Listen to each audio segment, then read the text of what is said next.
Chapter 1525. How dare you? A mere native demigod dares to... Before the demonic guard could finish, a shadow flashed before his eyes, and the flash of the Emperor Kiraj's sword occupied his entire vision.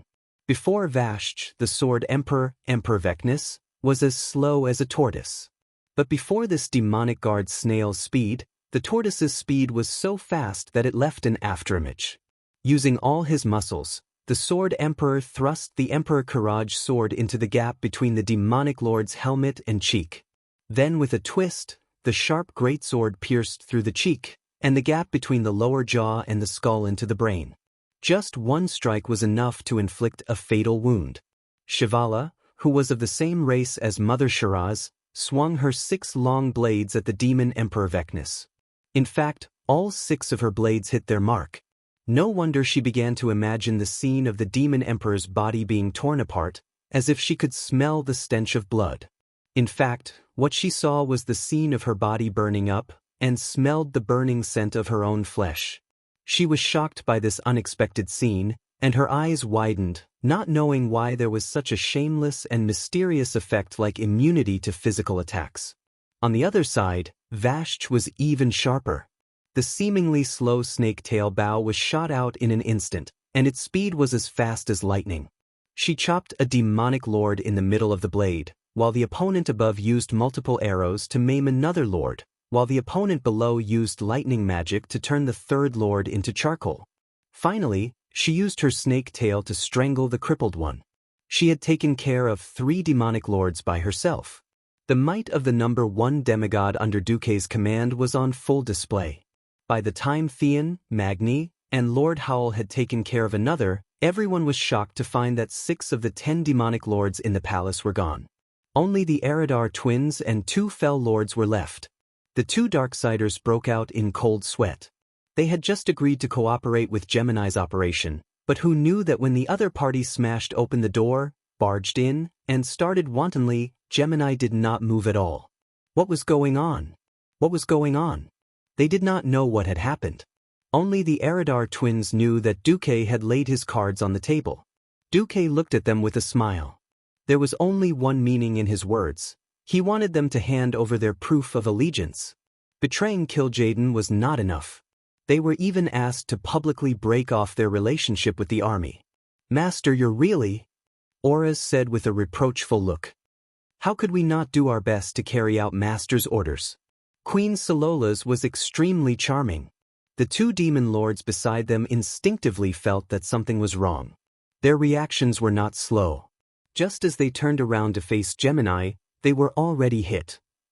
How dare you betray the army?" One of them was bathed in flames while the other was swallowed by a swamp of darkness. The natural difference in power and level made them defenseless in front of the 2 powerful demons, the Eridar twins. What's more, Gemini had descended with her true body. How could she be compared to them, who had invested less than half of their souls and relied solely on their bodies? Just before they died, they let out mournful cries. At this moment, Vashch dragged her snake tail and pulled the remaining demon lord in front of her. Vashch smiled like a flower. "Did you see it clearly?" That guy hurriedly nodded. "If you saw it clearly, then tell everything that happened here to your master, Kil'jaeden. Now scram." After saying that, Vashch swung her snake tail. The huge demon lord rolled in the air at least 7 or 8 times before falling onto the ground in an extremely sorry state. When he got up, he did not dare to look at those pairs of mocking eyes. Like a stray dog that had fled with its tail between its legs, it ran towards the depths of the sunwell in fear.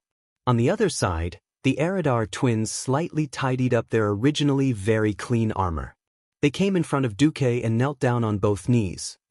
"Great Master, Duke Marcus, your most loyal slave, Eridar twins, Auras, Salolas." "Greetings, Master." Accompanied by a clear voice, the twins knelt down in unison.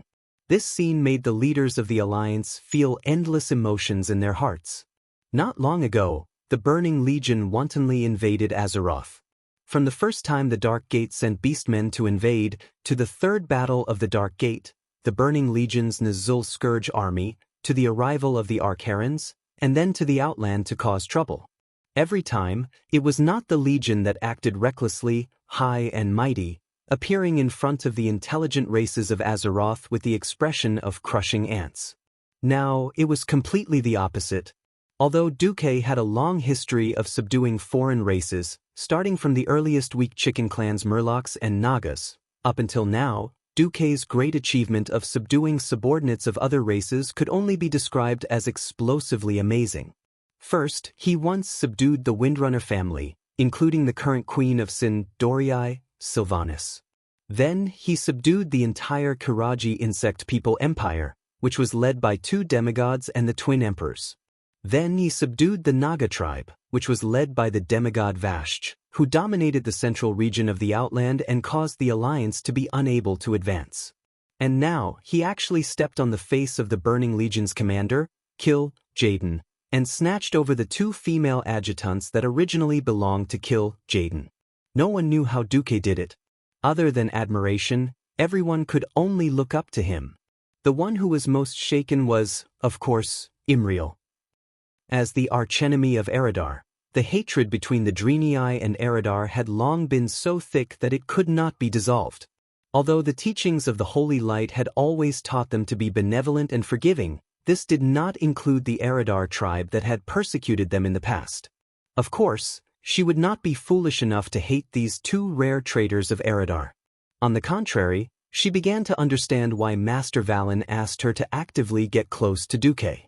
Because only in Duque could she see the hope of defeating the Eredar tribe, and even the entire Burning Legion. Imriel's body and mind were trembling with excitement. There was an inexplicable desire in her heart. It was a desire to find a way to integrate into the Alliance, into Duque's circle no matter what. Everything in the hall fell into silence, and the originally tense atmosphere of battle seemed to have disappeared without a trace. In front of Duque, there were only 2 powerful female evil demons meekly and quietly crawling on the ground.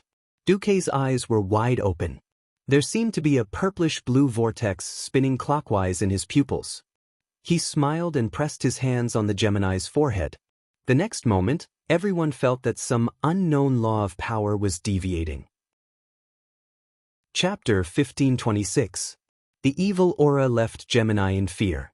It was as if a new power was rising from the magic net and descending. Its powerful energy was forcefully pouring into Gemini's delicate body, dominating everything, taking over everything. Gemini was indeed Gemini. Even the sound and rhythm of their screams were the same. Everyone saw a lot of black fluid that looked like beads of sweat appearing on the graceful curves of Saloras and Aura's bodies. Not only that, faint wails of the undead squeezed out from their pores. Over the millennia, they had died in the hands of the Gemini twins, leaving behind soul fragments in their bodies. These soul echoes were filled with sorrow and resentment. Just listening to them for a while was enough to make one's hair stand on end. What shocked everyone even more was the next scene. Large and small blue magic arrays appeared on Gemini's joints, wrists, elbows, shoulders, ankles, knees, and cervical vertebrae. The mysterious runes on these magic arrays flowed in an incomprehensible manner as if they were chaotic and irregular. The light produced by the magic arrays made Gemini's entire body bend backwards. Theoretically, it was painful, but their faces were flushed with pain and excitement. Theon was the first to notice. At first, he thought it was an illusion, but as the magic runes flowed more and more intensely, not only him, but everyone else also saw that on the Gemini's chest, there was a flying claw connected to a pitch-black soul chain. The 5 sharp hooks on the flying claw emitted a demonic black light, and they were deeply hooked onto Gemini's heart. This discovery made Gemini's face turn green. What is this? Why didn't I know there was such a thing? The next second, when they saw Duque's confident smile, they inexplicably felt at ease. Mysterious and evil things were most terrifying when they didn't know what was going on and knelt down inexplicably. After knowing it, it was usually the same thing. As expected, Duque's voice traveled into Gemini's ears. You should be glad that Kill Jaden is busy opening the portal and doesn't have the time to deal with you too. This saved me a lot of effort. Duque's index fingers trembled slightly, and Gemini suddenly heard a sound that sounded like a piano being played from a low note to a high note. Ding ding ding. As the pitch grew louder, the soul chains began to crumble bit by bit. Each chain let out a shrill roar before quickly turning into nothingness. The 5 hooks on the claw seemed to have been stimulated by something. They opened abruptly and then collapsed. The twins let out a long sigh of relief. For their new lives, and for making the right decision. There was even a gust of blue arcane energy gently wrapping around the damaged part of the soul that the hook had hooked out. In just a short 2 to 3 seconds, Gemini could already feel that the part had been perfectly repaired. Just as she was about to thank him, Gemini was shocked to find that the ball of energy had stopped moving. They immediately understood what Deity meant. Deity had never completely trusted them. This ball of energy was a guillotine hanging over their heads, constantly warning them that Jaden could kill them in an instant, and so could Deity. However, Deity's behavior made them breathe a sigh of relief. Being on guard proved that Deity would still use them. Using them meant that they still had a chance to make contributions. They were not afraid of being on guard. They were afraid that after following Deity, they would be like an inconspicuous pebble on the side of the road, thrown aside and left to fend for themselves. This was what they were most afraid of. If Deity did not protect them, they were afraid that they would have to find a way to escape. Just as Nazul wanted to do at the beginning, they desperately escaped and escaped, trying to escape to a planet that had not been discovered by the army, hiding like a mouse, and struggling to survive. Deity used his supreme mysterious power to remove their shackles and add new ones. This made the Gemini feel as if they had been reborn. After the magic ceremony was completed, they bowed on the spot. "Please hurry up, Master. We are afraid that Jaden will speed up the process of breaking into Azeroth." Ha! Deity laughed. He laughed extremely happily. Yes, you guessed right. He has indeed sped up. Under normal circumstances, he would have completely entered Azeroth by now. Everyone noticed the words, "under normal circumstances," that Deity had said, and everyone smiled knowingly at the same time. Let's go. Let's see what the last big shot of the Burning Legion looks like now. At this time, Deity finally pulled out his Demon Slayer Holy Sword. With his staff in his left hand and his sword in his right, he led everyone in the direction of the Sunwell. Glancing at the hesitant Eridar Gemini, Deity smiled. "Wait for our triumphant return at the gate of the Sunwell Highlands." The Gemini were overjoyed and bowed deeply. They were strong, but they hated fighting, feeling that it was a kind of trouble. Moreover, if they had just defected to Deity, they would immediately have to face their old master on the battlefield. They really could not guarantee that if Jaden went all out to kill them, Deity would not lend a helping hand. Now that Deity had exempted them from participating in the battle, it was of course like an amnesty. The team began to move forward. The mages in the team noticed that every time the tail of Deity's staff touched the floor, there would be a circle of magic ripples that could not be sensed by anyone except Pharaoh. Just like the sonar used by the Alliance Navy, it relied on the feedback of the magic ripples to grasp everything in the Sunwell. After everyone passed through gorgeous corridors and majestic palaces that were already empty of enemies, they finally reached the tallest and largest palace on the edge of the Sunwell. The palace gate opened, and Jaden's angry voice came from inside. The terrifying sound wave was so loud that at the same time as the sound came out, it raised a cloud of dust, like a shock wave jumping out of the gate. Deity, Marcus, after slightly blocking the dust in front of them, not only Deity, but every member of the team laughed. Because they all saw Jaden, who only had half of his body stuck at the portal gate, not going up nor down. At this moment, Queen Sylvanas was completely relieved. Before arriving here, she had almost always kept a straight face. What if Jaden did not fall for it? What if most of Jaden's body had already entered Azeroth? Layers of melancholy had always been entangled in her heart like a nightmare. At this moment, of course, the clouds had dispersed and the sun had risen. As the host, Queen Sylvanas laughed, and the group of unscrupulous fellows in the Alliance naturally followed suit. For a moment, these mortal experts who were looked down upon by Jaden burst into laughter. Chapter 1527.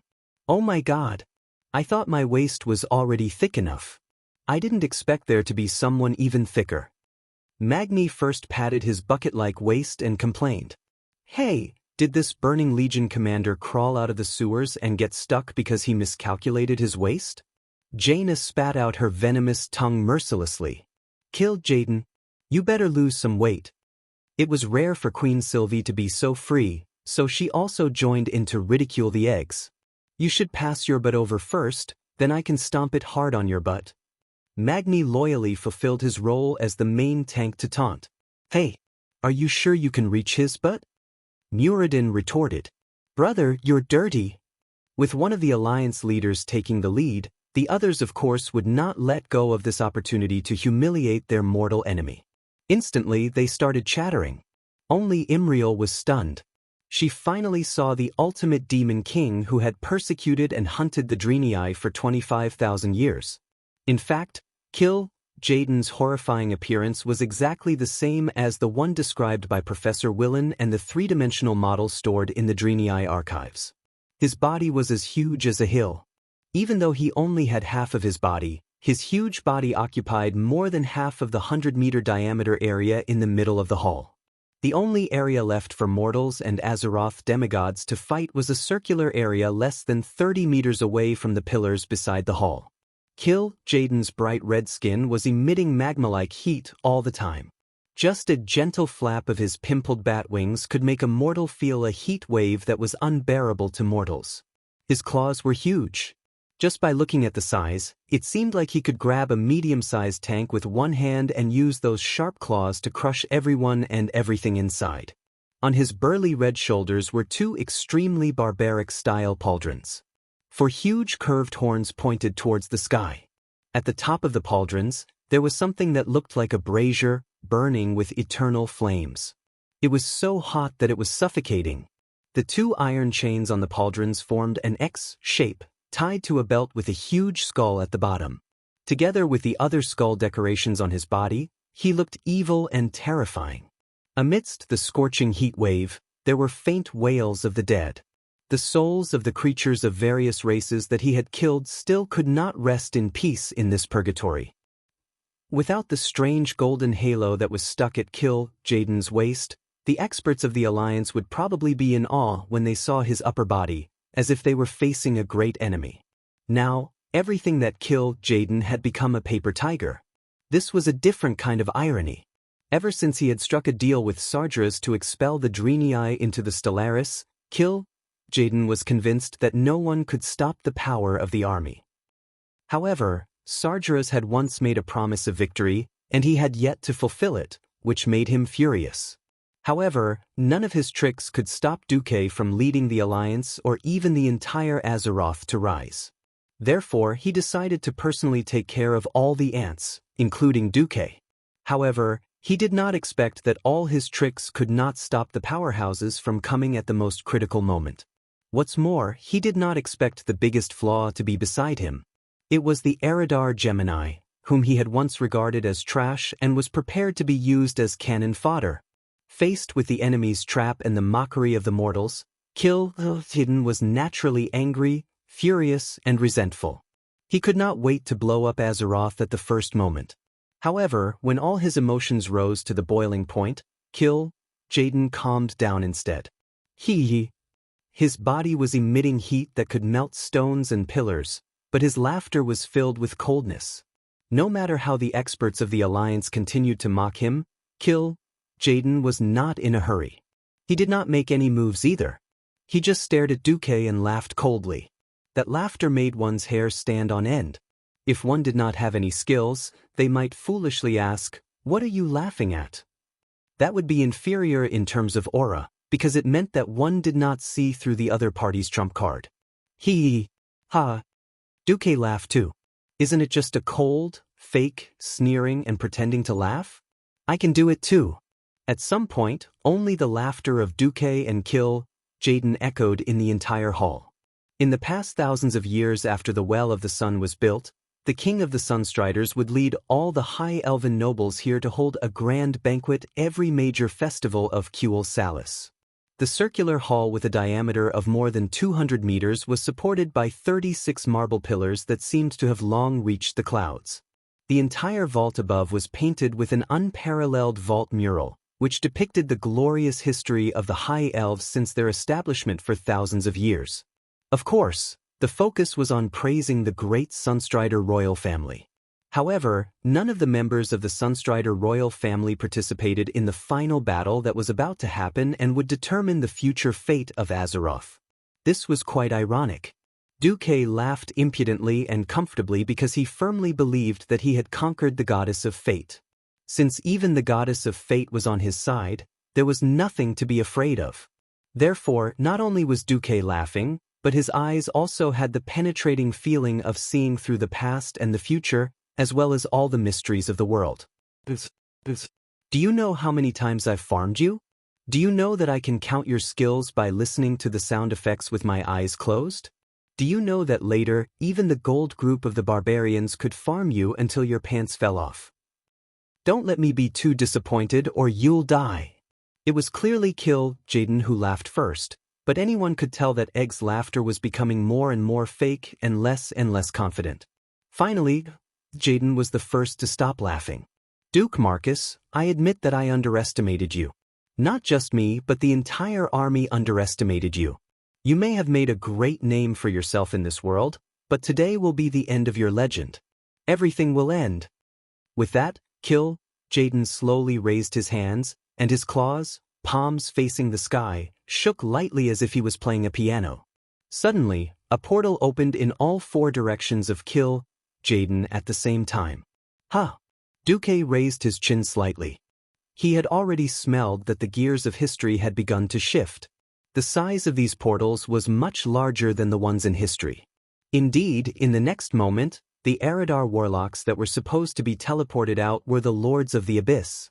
Accompanied by footsteps that were even more shocking than the galloping of horses, these terrifying monsters that were supposed to be the vanguard of the army brandished their huge blades and charged towards the alliance of heroes. Let us handle them. Magni was the first to take the lead. Chapter 1528. Even after activating God's Descent, Magni's body size was still the size of an adult and a child compared to an abyssal lord. The double-edged greatsword that was as large as a pillar collided with the small fire devil's hammer. The fire demon hammer, which was supposed to be smaller, should have been crushed, but the reality was that the dwarf king's unreasonable strength had forced the Void Lord of the Abyss, which was at the level of a Void Lord, to take 3 big steps back. Immediately after that, Master Howl unreasonably leaped high into the air. With a swing of his axe, he instantly killed the Lord of the Abyss, who had used up his old strength and had yet to recover his strength. There was another abyssal lord that was being held off by Muradin Bronzebeard.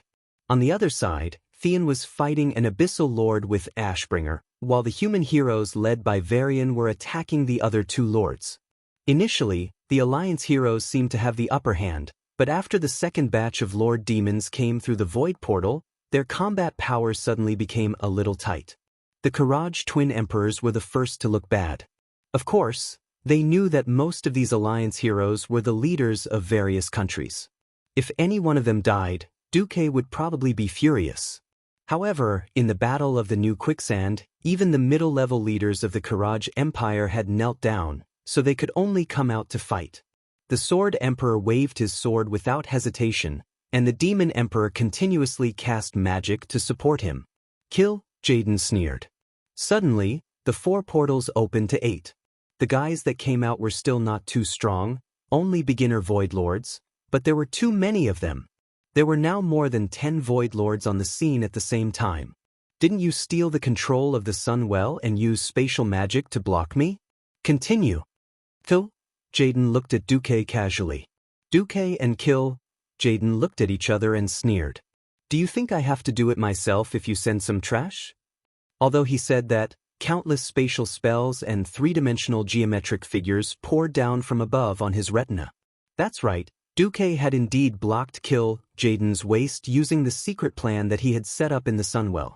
However, Kill Jaden was not the kind of trash who would sit back and wait for death. As he spoke, he was also thinking of ways to continue to expand the spatial rift. Even if he couldn't expand the portal that was stuck, he could expand other rifts to allow more demon lords to enter Azeroth and force Duque to let go. At this time, Vashj was ready to go on stage. Suddenly, Duque gently waved his hand and stopped her. Duque snapped his fingers. Bang, bang, bang. Suddenly, the 36 huge marble pillars exploded at the same time. The roof of the huge palace, which covered a diameter of 200 meters, suddenly split open like a chrysanthemum in full bloom. Pieces of the triangular roof of the palace slid out and fell outside with a loud rumbling sound. When the magnificent ceiling of the palace was dismantled along with the rather historical mural, a pitch-black and deep sky was revealed. Unknowingly, it was already night. Stars twinkled in the sky.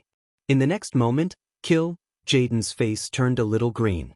Beside Duque, Tyron stood gracefully and slowly raised her fair arms that had a light purple tint to them like jade. Starfall. A meteor shower fell from the night sky. The meteorite fragments that fell from the void battlefield immediately affected the small battlefield in the Sunwell. Even Jaden could not help but raise his huge head to look at these uninvited guests who had suddenly barged into the sky. The fragments of the stars first flashed in the void, like the lights of civilization in the night. Every time the silver light flashed, a fragment of the stars would seem to jump through space, crossing space from the far end of the universe to the sky above the Sunwell. A vast expanse of specks of light appeared in the sky. Each speck of light represented a terrifying power that could destroy the heavens and the earth. The battlefield in the Sunwell Palace was silent for a moment. Countless rays of silver light extended from the flashes in the air. These dazzling lights pulled out rays that were thicker than pillars and smashed towards the Void Lords one by one. Regardless of whether they were the Abyss Lords with their huge bodies and powerful defense, the mysterious and cunning Shivala, or the famous Dreadlord, none of them could dodge these terrifying attacks that surpassed the realm of gods. The light of the starfall engulfed every demon lord present, but did not touch any mortal heroes. The result was immediately revealed. Under the power of the starfall, the demon lords that should have extremely high resistance to magic and physical attacks were torn apart. They did not even have the time to let out their last wail before they died. Even though all the lords were dead and their corpses were completely shattered, the light of the stars did not disappear. Under Tyron's guidance, they were like cheetahs looking for their prey, quickly flying towards their final target. One after another, the falling stars bombarded the teleportation door that Jaden had opened without stopping. Far away in the void distortion, the Eridar mages who were responsible for stabilizing the teleportation door all vomited blood. They could no longer control it, and could only let the large teleportation door collapse before their eyes. This time, Jaden was clearly at a disadvantage. Unable to hold it in any longer, Jaden made his move. His first move was an extremely exaggerated multicast. Woo! It was like the wail of a soul from the deepest depths of hell. It was the lingering sound of death and ashes left behind by the army's iron hooves. It would have been fine if Jaden had used some soul whip at the start, but no one expected the egg to go all out and use Darkness of 1,000 Souls. Originally, it was the night sky around them, illuminated by the brilliant lights in the palace. Now, everyone felt that the entire world had suddenly turned dark. Everything in his field of vision instantly turned a dull gray color. It was a terrifying color that was depressing to the point of being oppressive. It was more like Jaden was venting his anger. Duque took a deep breath. He knew that he could not panic. Khadgar, I'll leave the spatial shackles to you, Duque ordered calmly in the spiritual world. Leave it to me. Khadgar bowed and immediately took over the control of the spatial shackles. Duque clasped his hands together and glanced in the direction he had come from. After silently cursing Kalegos for being a bastard, he had no choice but to do it himself. Originally, Kalegos would provide the Blue Dragon Pearl, which could summon 2 young blue dragons to protect the mortals and provide all sorts of benefits. It was obvious that Kalegos had wasted time with Madagosa, or perhaps he had used a big move at the beginning of the egg, which was beyond his expectations. In any case, he was not here, so Duque could only rely on himself. Faced with the egg's ultimate move that could instantly kill people, Duque shouted, "Be careful of the darkness of 1,000 souls. Gather everyone into the barrier." With that, Duque used his divine power to raise 4 hemispherical arcane barriers that were at least 10 meters in diameter. Chapter 1529. In this life, there were finally Azeroth people who faced the terrifying impact of Kill Jaden's sea of shadow energy. At that moment, the power of darkness and undead became thousands of times more active, and countless vengeful spirits appeared in the air. The evil spirit tide instantly took shape and came from all directions, swarming towards Kill Jaden, who had summoned them. They didn't know that they would become nourishment for Kill Jaden's big move, but they instinctively obeyed the call from the spiritual world, as if subjects responding to the call of their king and sacrificing everything for it. On the outskirts of the Sunwell Highlands, many ordinary Alliance soldiers suffered. The most ridiculous ones were directly transformed into monsters by the distorted shadow magic. Their human souls were instantly obliterated, and all that was left was a boundless hatred for the living and the holy light. This caused chaos in the Alliance's frontline army. However, the Shadowblade elves who were defending around the Sunwell Highlands were even more affected. Countless defenseless half-elves and half-demons were like moths attracted to a flame, and they were immediately eroded by the unhindered influx of shadow magic. This was a very cold joke. If there were too many moths and the flame was too weak, it would really extinguish the flame. These half-baked demons couldn't withstand the soul power that was hundreds of times more than what they could bear. A black flame ignited all over their bodies, and they turned into ashes amidst their screams and wails. Then, their souls were sucked away by Kill Jaden. These mage elves tried to obtain power and status, but they were treated as nourishment, mercilessly harvested and absorbed. It had to be said that this was quite ironic. Their fate was even more miserable than the high elves who surrendered to Sargeras 10,000 years ago. Of course, no one would pity them. At this moment, there were scenes of buildings collapsing and lives disappearing everywhere. Even Duque's magic net began to be eroded and rebuilt. It looked like the curtain call of an era. Dark shadows swept across the entire Isle of Quell, Donnas, and the shadow magic that spread from Kill Jaden had the momentum to erode the entire island and even the whole world. Originally, he just wanted to withstand this move like in history and slowly consume Kill Jaden. At this moment, Duque was a little angry. "It seems that I've been completely underestimated by you. Do you really think that I didn't do anything after becoming a demigod?" Duque gently raised his hand. Looking down from the sky, the soul ocean created by Thousand Soul Darkness looked like a wave of darkness. But in the blink of an eye, arcane energy lines suddenly appeared in the sky above the Sunwell Highlands. These energy lines extended from the nodes of the weave in the void, forming new energy nodes where they intersected. Then, countless beams of light descended from the nodes and poured into the black waves. A bright flame ignited in an instant. It was like a huge ring of fire, preventing the tide of darkness from spreading in all directions and preventing more vengeful souls from stepping into the highlands of the Well of the Sun. In fact, it also prohibited the possibility of Kill Jaden borrowing power from the outside world. Duque waved his hand. "Come. Since you think that you can defeat me, Ilun, and Azeroth on our home ground with your own strength, then you will be able to defeat me. In that case, don't even think about absorbing energy from the Azeroth.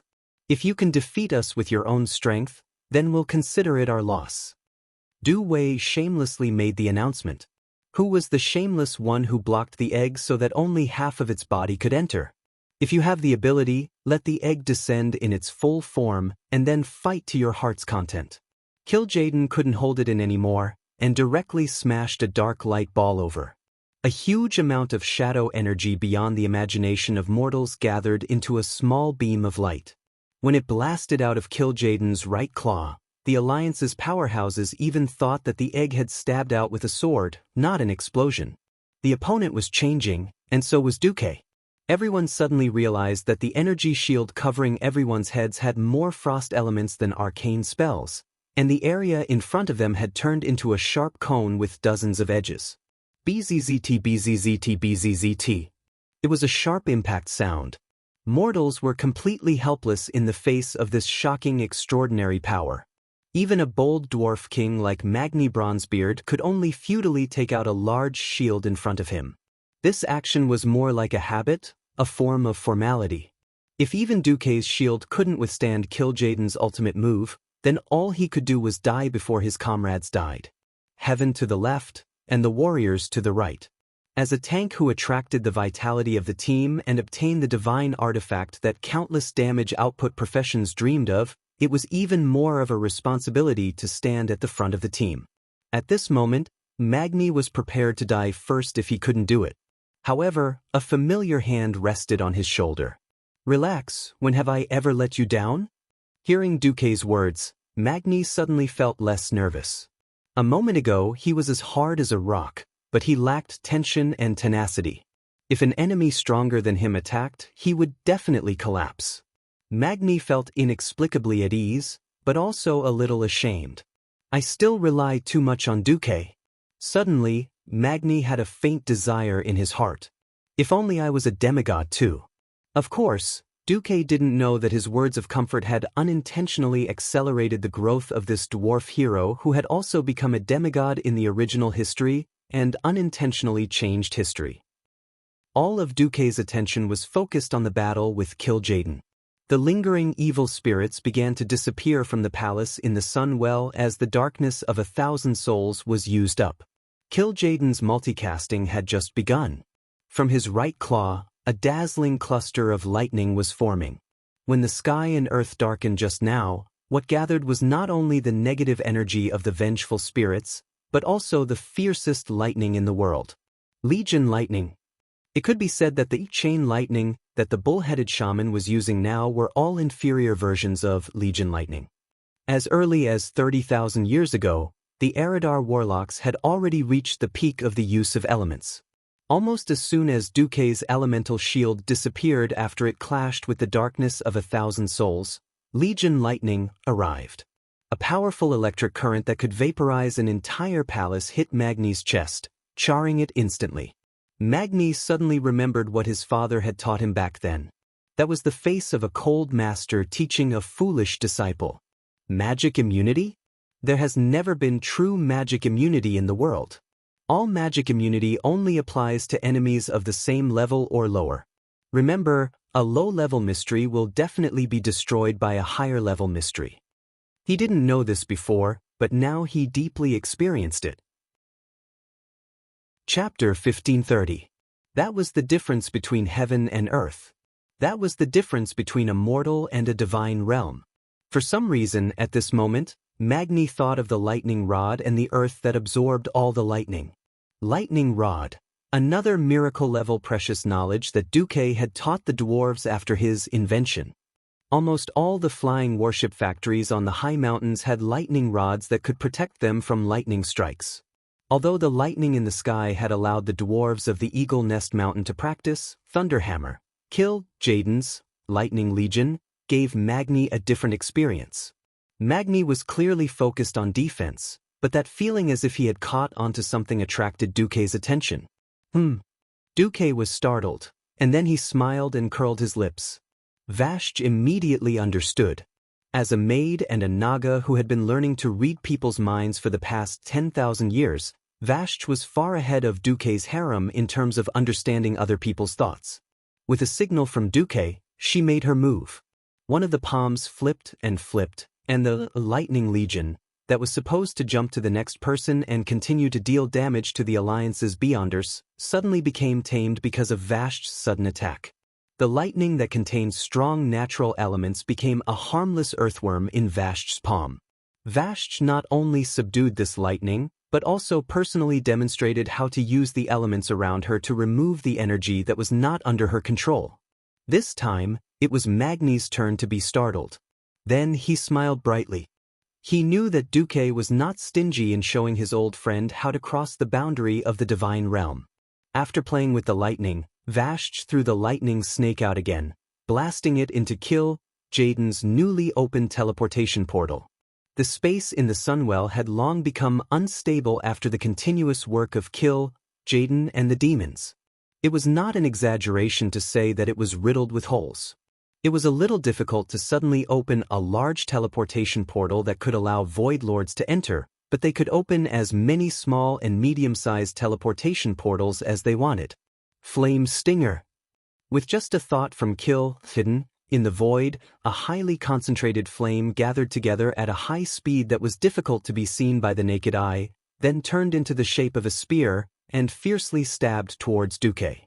Duque waved the staff in his left hand, and an ice blade as smooth as a mirror suddenly appeared out of thin air, slashing towards the flaming spike. From the perspective of the Demon King Vec, Lore on the right of Duque, the ice blade just happened to be balanced with his field of vision. The flat and thin blade seemed to have become a thin thread. This thread seemed to have easily cut off Kill Jaden's flame thorn, and then the ice blade was blown into pieces by the fire elements that broke through the air, scattering in the air. It was a beautiful scene. Behind the seemingly simple confrontation was the extraordinary control of the elements of the two peerless masters. There were no tricks to speak of, only absolute control. As long as one side was slightly weaker, they would be killed by the continuous magic attacks. Hidden spat on the ground, his anger growing. In terms of elemental manipulation, he was, of course, superior to Duque. It was just that Duque's technique was not as good as his, and once he couldn't handle it, he would use force to break through, using the energy of the weave to force his way through. This was not the most infuriating thing. In just a few rounds of fighting, Kill Jaden suddenly discovered that Duque could imitate, study, and absorb his elemental manipulation techniques. What the hell, he could even learn and apply it. Unfortunately, half of his strength was forcefully blocked, and he could not use it. This was like an idiot forcefully dragging him to the same level of intelligence as the idiot, and then using his exquisite combo to beat him up with incomparable familiarity. There was no need to mention how sullen it was. Kill Jaden suddenly regretted throwing his first Darkness of 1,000 Souls too early. If he had more time to accumulate power and collect vengeful souls, the power of Darkness of 1,000 Souls would be even greater and more terrifying. However, don't think that you can let your guard down just because Kill Jaden had those skills.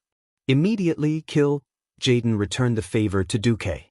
In the next 30 seconds, Vashj and the Kiraj twin emperors destroyed the portal, while Kill Jaden threw small skills such as Flame Spike, Flame Flower, and Shadow Stinger to contend with Duque, while fiercely resisting the operation of the spatial shackles.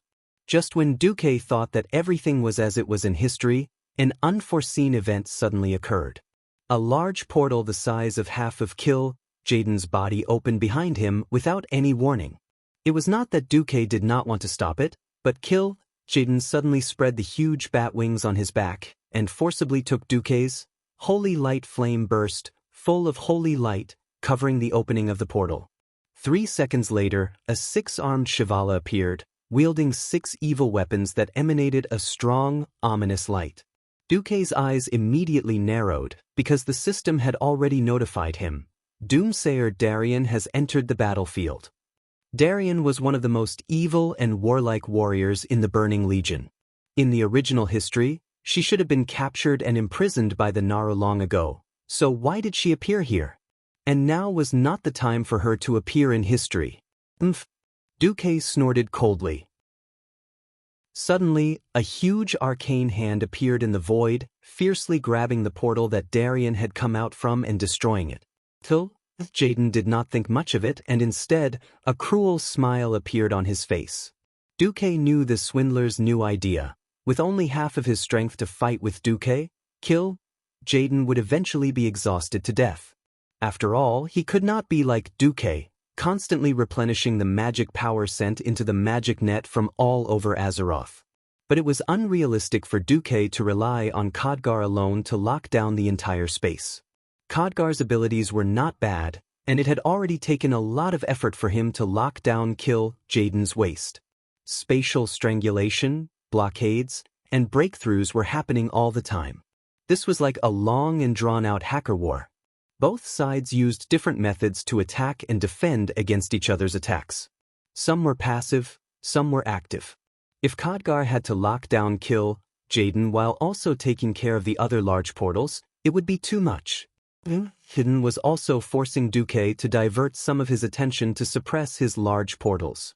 Otherwise, he would have to continuously send in high-level void dukes and suppress Duque's side in terms of the number and quality of his subordinates. At this moment, Darien, who had just come out, was fighting with the Sword Emperor. In a short period of time, the Sword Emperor would not be able to free up his hands. The bad news was that the second, third, and fourth high-level portals were also forming. Duque's expression froze. What the heck, this is a competition. Chapter 1531. This time, even Duque could not stay idle. He held a tiche in his left hand and blocked in the void. If someone could look beyond the surface and see the space domain that mortals couldn't see with their naked eyes, they would be able to clearly see that a huge cover had forcibly smashed several sections of the space tunnel that had suddenly pierced through the endless void. As a native demigod, you have some skills. This time, it was Kill Jaden's turn to be smug. What about this? In the void, 12 new spatial passageways suddenly appeared. They forcefully crashed into the space of Azeroth in a domineering manner. Duque's expression finally changed. Ordinary spatial tunnels were first about stability and safety. After all, if the spatial tunnel was not good, the one who was teleported would be the one to suffer. On the other hand, if safety was not taken into account, then the construction of the spatial tunnel could be even more sloppy. No, it was already to the point of simple violence. The tunnel was open, but the lords had to jump in. Whoever did not jump, Grandpa Egg would kill them later. In any case, if they died, it would be considered a work injury. When others played with spatial teleportation, they at most used quality to suppress others. The Burning Legion's teleportation was F*King suppressing others with quantity. As long as their souls were not destroyed, demons could be resurrected in the distorted void no matter how they died. Moreover, no one knew just how many void overlords there were in the distorted void at the moment. 10,000 years ago, there were more than 1,000. 10,000 years later, because of Kill Jaden's strict secrecy, even the Eridar twins could not say how many powerful lords there were in the Legion. Since ancient times, the defensive side had always been passive. When Duque was not careful, a teleportation gate arrived first. In less than a second, it broke through Duque's void defense line and opened the teleportation gate into the Sunwell. F***ck. Duque could not help but curse. King Galaxus? Another boss with a name. Anyone who could leave a name in the Legion was rarely a weakling. That guy should have been the second leader of a trial team called the Crusaders in Nascen's history. Unexpectedly, he had come out now. Succumb to the flames of the army. King Galaxus roared as soon as he appeared, shaking the mortals to the core. The raging green demonic flames began to spread in half of the hall. As an Eridar Warlock rank expert, Galaxus could definitely be classified as a high-rank Void Lord. In a way, he was like a weaker version of Archimonde.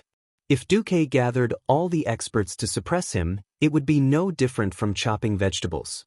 But with Kil'jaeden, the great demon god, here, it was undoubtedly a heavy burden. Ha! The Nephilim Emperor Lore immediately went up to meet him, and a blizzard came crashing down on him. He had thought that the duel between an Eridar Warlock and a magic-type demigod would be another elemental battle. The result made everyone's jaws drop. Lore actually grabbed Galaxus by the waist like a wrestler, and then the two giants directly smashed through the wall of the hall and fell far away. They kept rolling until they reached the open space outside the hall, where the two giants really began to compete in magic. In fact, more than one person realized that the hall, which originally had a diameter of more than 200 meters, looked very big. As a battlefield for a group of huge giants, it was still not enough to look at. Originally, the dome had already been blown away by Duque, and now the twin emperors and their opponents had smashed through several walls and nearly 10 marble pillars. Finally, this glorious palace that had been built for thousands of years and could definitely be classified as a cultural relic collapsed. However, no one in the hall would feel pity for this. No one had the spare time to care about this. The next moment, the third high-rank Void Lord entered the field. Dreadlord Castranator, It was not that Castranator was strong. Under normal circumstances, he certainly could not compare to the original leader of the Dreadlords, Tichondrius. But when this guy appeared in the original history, Azeroth's anti-Titan formation was already full of holes, so he could appear in a more complete form. Now, it was a little similar to this situation. As soon as Castranator appeared, Vashj had no choice but to go up to him. At this time, the scene was already very chaotic. Nearby was Kill Jaden's unceasing magic bombardment. All kinds of fire and shadow magic of great lethality were simply flying everywhere, and if a mortal was not careful, they would kneel. In the middle circle, small and medium-sized teleportation doors kept opening, and all kinds of elite demons surged out like a tide. At the periphery, there were now 3 demigods being held back by 3 high-rank Void Lords, and the outcome could not be determined for a while. Kill Jaden used such a tactic that was completely different from Archimond's to force the Alliance's side into a dead end. Archimond was a fearless warrior. No matter when or where, he would always be alone in facing the enemy's army. Kill Jaden was the other extreme. He used his army to make his enemies fall into a tight encirclement and despair, and in the end, it ended with a grievance. At this moment, Kill Jaden looked more like a summoner. The 4th Void Lord appeared. This time, Duque could be considered to have learned his lesson. In the Void, he stubbornly intercepted the thickest teleportation channel, and would rather let the small and medium-sized channels pass, leaving at least a quarter of his strength. Thus, only a nameless Void Lord came over. This time, it was the nature giant Thaddeus who suddenly jumped out of the weave. As Duque's elemental emissary, he had long since retrieved his human form. However, he knew very well that what truly allowed him to control lightning and unleash his ultimate combat strength was still that twisted and terrifying giant's body. So he appeared in front of everyone in the form of a giant. As soon as he came out, he fiercely wrestled with that Void Lord. At this moment, Kill Jaden finally laughed out loud. Haha, stupid human. Foolish indigenous demigod, do you really think that after you trapped my body, I didn't do anything and was just struggling here in vain? Ha! Along with the egg's laughter, the surrounding areas that were tightly sealed by the space barriers suddenly opened up. Instinctively, Duque sensed that what was operating there were actually high-grade teleportation spell formations that even the Eridar Gemini had not mentioned before. Eridar mages were chanting incantations beside the spell formations. Countless elite demons surrounded the spell formations, staring coldly at the ruins of the hall where the Alliance's heroes were. Outside the Sunwell, the Eridar Gemini, who had been waiting for news in stealth mode, suddenly stood up. 2 extremely similar faces showed the same fear. Not long after, the 5th, 8th, and 10th Demon Lord appeared. Chapter 1532. Battles were raging all over the Isle of Quell, Donnas, but none of them could compare to the Sunwell Highlands. It was as if the place was suffering from the most violent earthquake, and the huge and glorious buildings were shaking non-stop. Bang! As if struck by a violent gust of air, the towering towers suddenly shook and then collapsed.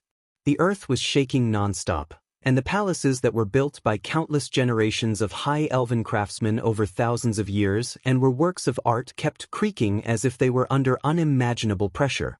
Every wall with gorgeous paintings, the marble floors that had been polished by hands for countless years to become extremely smooth, and the doors and windows that were carved with complicated patterns were all trembling as if they were going to fall apart at any time. A distant howl that seemed to have come from ancient times could be heard. Then, above the ruins of the highlands, 2 huge and elegant blue creatures spread their wings and flew past at high speed. The icy breath blew past, and the rubble and dust that had been scattered due to the collapse of the towers all turned into larger pieces of ice. It was as if a blizzard had been summoned by a mage.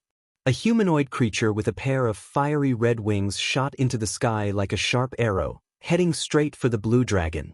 The ones fighting in the sky were naturally the demon lord duo of Calegos and Matagorsa. They were engaged in an intense battle in the limited airspace within the sealed space barrier. On the ground, Duque's elemental emissaries and the powerhouses of the Alliance were fighting against the demon lords. Almost the entire Sunwell Highlands was in a state of intense fighting. The dread guard Lord Scarless Aemir was a 3-story tall behemoth. He used his black and gold-rimmed pauldrons to hit the palaces hard, causing a storm of rubble. Valeera jumped to his waist with incredible agility and gave him a hard blow, but she couldn't deal a fatal blow. Very quickly, William executed a beautiful intercept. Under the effect of fury, his entire body turned into a stream of light, and he struck the same wound with the 2 divine swords that he had fused together. Aemir's random attacks still caused all the nearby buildings to collapse. Howl could no longer remember how many abyssal lords he had killed. In any case, the rows of houses were as fragile as castles made of sand on the beach in front of this type of charging leader. Regardless of whether they were old or new, all the buildings were uprooted by the violent impact. Even the walls and roofs that had been reinforced with magic crumbled under the violent impact of the dark energy. It turned into countless fragments, like pieces of paper flying in the wind. The experts of the Alliance worked hard. The 2 blue dragons who came to work were also very hardworking. Duque's direct subordinates were even more so. Just how many Lord-class demons had he killed? After counting to about 20, no one cared about this matter anymore. Because there were more and more demon overlords, the experts on the Alliance's side were almost too busy. It was like the pressure was constantly accumulating in a snowball manner. It all depended on when it would truly become the straw that broke the camel's back. In the ruins of the hall, Duque was still fighting with Kill Jaden. Light and shadow intertwined, and explosions rumbled. The highest level of magic collided in midair. The ruins of the hall, and even the entire night sky directly above, kept flashing with the light of the lines of law. Seeing that his side had gained an overwhelming advantage, Kill Jaden began to toughen up. "Ha, Duke Marcus, for a mortal to ascend to godhood, you're already very good. Your fate has been marked by the Grim Reaper. Maybe you can successfully shake it off this time and buy some time. But you'll soon be caught up again. In the ancient war a few years ago, you had shaken off the death curse of fate twice. But I won't give you the chance to see it a 3rd time. Give up.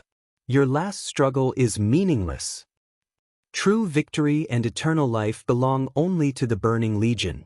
At this point, Kill Jaden suddenly raised his hand, and dozens of shadow lines suddenly appeared in the void.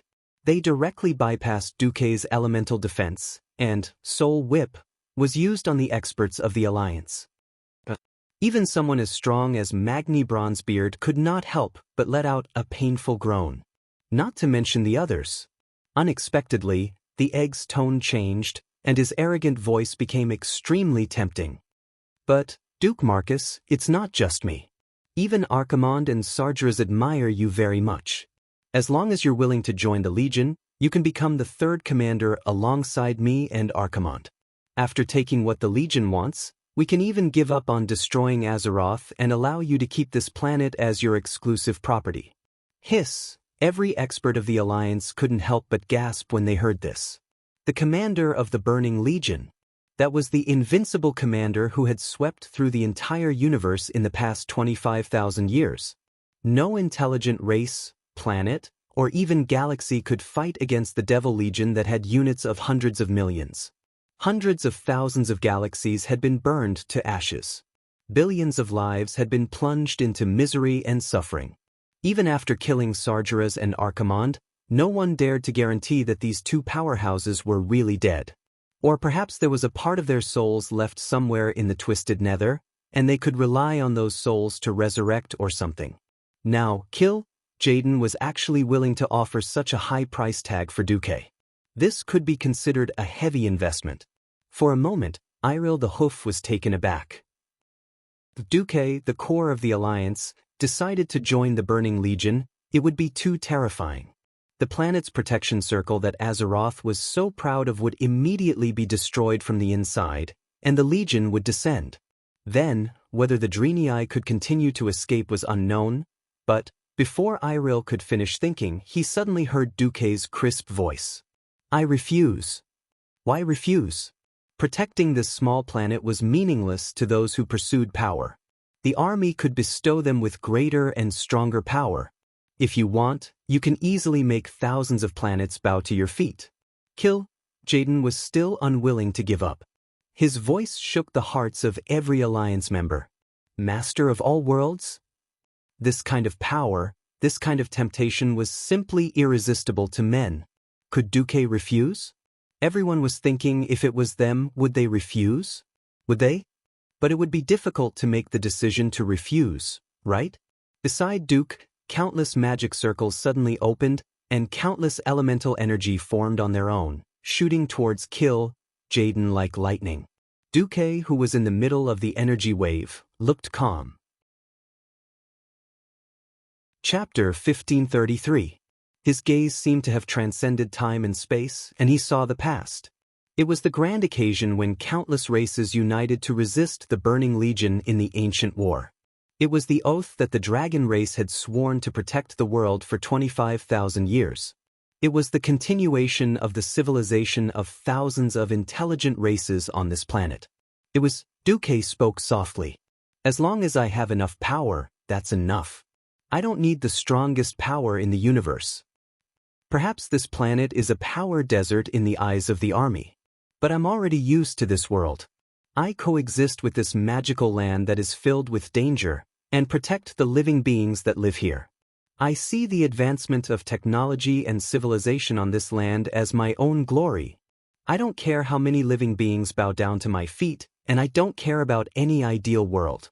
I only love my lover, my friends, my comrades in arms, and the people who raised them and live in this world. I wasn't born for this, but I'm willing to die for it. This is the commandment that I, the demigod of Azeroth, have set for myself. All of a sudden, every expert from the Alliance felt touched. The situation of the battle had already become difficult. However, even the most legendary mortal ascended god in Azeroth loved this world so much and never gave up. What was there for him to talk about tiredness? What was there to think about giving up? Thump, thump. Their heartbeats were so intense that they could hear them clearly even in the midst of a fierce battle. Duque, I love you. Sylvanas was the first to shout. The bold Queen Sylvanas shouted her declaration in the hottest way possible. In the name of Elune, as long as you don't leave, I won't abandon you. Tyrande gave up on being reserved and shouted. Then Gianna, Ilucia, and Korea made their vows. After the queens made their declarations, the atmosphere suddenly changed. First of all, it was Magni who shouted, for the Alliance. Then William shouted, for Azeroth. In an instant, everyone was excited. Duque's slightly pursed lips relaxed. Thank you, Jaden. You have united our chaotic wills. However, do you really think you can defeat us with summoning spells? Duque's words shocked Jaden. Duque raised his hands to the sky, palms facing up. His palms glowed with a mysterious light. In just half a second, as if right above the edge of the sky, a beam of dazzling light shot out from the dragon fortress in the middle of the void battlefield, pointing directly at the Isle of Danas below. Jaden was shocked. When? A huge 5-colored rune appeared 2 kilometers above the island. Titan, Titan. With this mysterious rune from the Pantheon Temple as the center, halos appeared one after another. Yellow, blue, green, black. From the outside to the inside, there were 5 colors. Every time the 5 colors cycled, it would repeat over and over again. It was unknown how many hundreds and thousands of cycles it had cycled. Every time a ring expanded outwards, countless magic runes would automatically form within the ring, forming a complete magic circle. These slowly connected magic circles were so complicated that they were completely beyond the limits of what a person's dynamic vision could observe. However, when these connected rings of magic circles spread out one after another and covered the entire sky above the Isle of Danas, from the sky to the horizon and the sea, the demons that were enveloped by this formation were already in a state of chaos. This was because this magic circle was used by the Titans of the Pantheon to deal with the demons from the distorted void when they transformed the universe. That was simply a natural counterforce, causing the demons under this giant compound magic circle to perish one after another. The weaker ordinary demons directly melted under the light of the magic circle. Even the power of a lord-level demon was directly halved in this magic circle. Are you big lizards crazy? This is equivalent to removing the power of the protective magic circle to deal with me? Kil'jaeden screamed. At the highest point in the sky, Alexstrasza's hearty laughter came. Ha! You didn't expect it, did you? Anyway, Sargeras is still sinking in the bottomless abyss, and Archimonde has just died. You're the only one in the Burning Legion who can truly threaten this planet. As long as we take care of you, even if 10,000 lords come in, we can slowly deal with them one by one. This was a typical case of catching the big and letting go of the small. When Kil'jaeden descended, outer space had also sent tens of millions of demons to harass him. The five-colored guardian dragon's actions were equivalent to drawing away most of the energy of the protective magic circle. The direct consequence was that even if the dragons tried their best to intercept them, there might still be hundreds of thousands of demons breaking through the magic circle and successfully descending. Of course, in the eyes of the dragons, as long as they could cripple Kil'jaeden, it was worth it. Obviously, such a big thing as changing the planet's protective magic circle was definitely not something that could be done in a short period of time. The dragons know it must be Duque. He had been planning this for an unknown period of time. If Marcus, Kil'jaeden roared angrily again. The second darkness of 1,000 souls also began to take shape in his hand. Duque, on the other hand, did not even have the desire to look at Kil'jaeden. He closed his eyes and breathed softly. Incomparably slow. One breath. One breath. After achieving the body of an elemental demigod, breathing and heartbeat were no longer necessary. Duque still kept this habit because it made him feel more like a human, and not some kind of existence that had nothing to do with humans. What entered his lungs was cold air. In a trance, it was the biting cold aura from Northrend. Before it was cooled down by the northern continent, it came from Kalimdor on the other side of the sea. Before that, it came from the southern continent of Pandaria, which had yet to open a sea route. And before that, it came from the eastern continent where he was now. This was the cycle of the monsoon, across a long journey, across the ever-changing endless sea. Duque saw all this with his own eyes through the magic net. Relying on the magic net that connected more than half of Azeroth, he was like a true god, his gaze piercing through the mountains and the sea, the sky and the earth. Everything in Azeroth. It was all in Duque's eyes. One breath, one breath. Slowly, it responded to the pulsation of the planet. On the entire Isle of Quell, Donna's, everything suddenly stopped. A feeling of stagnation, not distinguishing between friend and foe, imprisoned the will of all living beings to attack. The wind stopped. Half of the sky was drifting with snowflakes. The remaining half of the sky was sprinkled with the scorching light of the sun. The soldiers of the Alliance looked around in shock. They could not understand this situation. The sea was still crashing against the rocks on the shore, but every wave seemed to have lost its sound. Chapter 1534. The surging waves were mixed with ice particles, colliding with the boiling seawater at the magical dividing line on the surface of the water, forming a series of small whirlpools, and then constantly canceling each other out. On the island, the rising flames were still as terrifying as before. However, every cluster of flames and every field of fire was silent. Even the crackling sounds had disappeared. The situation on the entire Isle of Quell, Donna's, could be said to be extremely strange. Buzz, buzz, buzz. 6 colors of brilliance appeared on Duque's Ish. Fire, frost, arcane, thunder, light, shadow. But above these, there was a 7th color. No one present could describe what kind of color this was. Everyone only knew that this was a more blurred color than the above 6 elements. Duque slowly raised Ish, and when he opened his eyes again, his eyes were already full of colorful light. And in the middle of the black pupil, the gaze was as firm as the land that would not change for 10,000 years. Kil'jaeden. Before I am a person, an existence with an independent soul, I am first and foremost a guardian. The full name of this staff is Itish, the legendary staff of the Guardian. Guardian. This name made Kil'jaeden gnash his teeth in hatred, But he had no time to hate anymore. Even he had to raise his head in shock. A strange scene was unfolding in the sky. With the addition of Duque's power, 1/3 of the power was now the dragon race, 1/3 was Elun's, and the remaining part was Duque's. As a result, the scorching sun, the night sky, and the colorful glow each occupied 1/3. It seemed that the three powers were different, but in fact, they all had the same source of power, which was the power law left behind by the titans of the pantheon. In the ever-changing void, countless streams of energy were mixed together like 100 rivers flowing into the sea. They slowly flowed clockwise, emitting all kinds of blurred brilliance in the process of stirring. Snowflakes were falling, and the brilliance of the sun did not diminish. Unknowingly, the wind of all things blew again.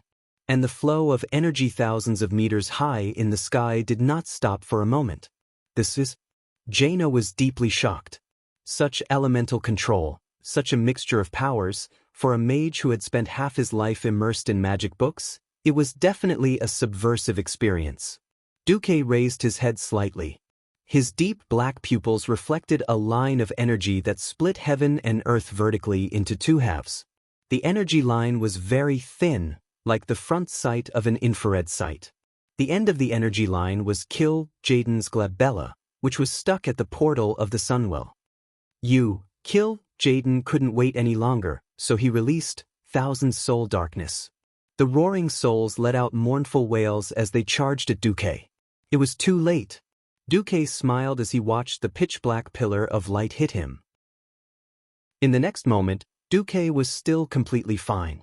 He still had a smile on his face, and even the aftermath of darkness of 1,000 souls did not spread to the surroundings.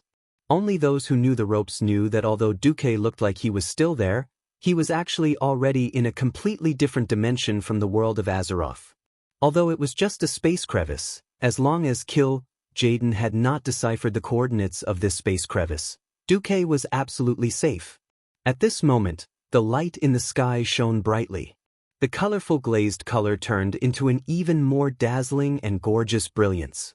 The color did not change, but it felt sublimated to the point of the light of wisdom. The not pure brilliance seemed to also indicate that when the Titans created the world, they spread the fire of wisdom to the world, and then gave birth to infinite possibilities.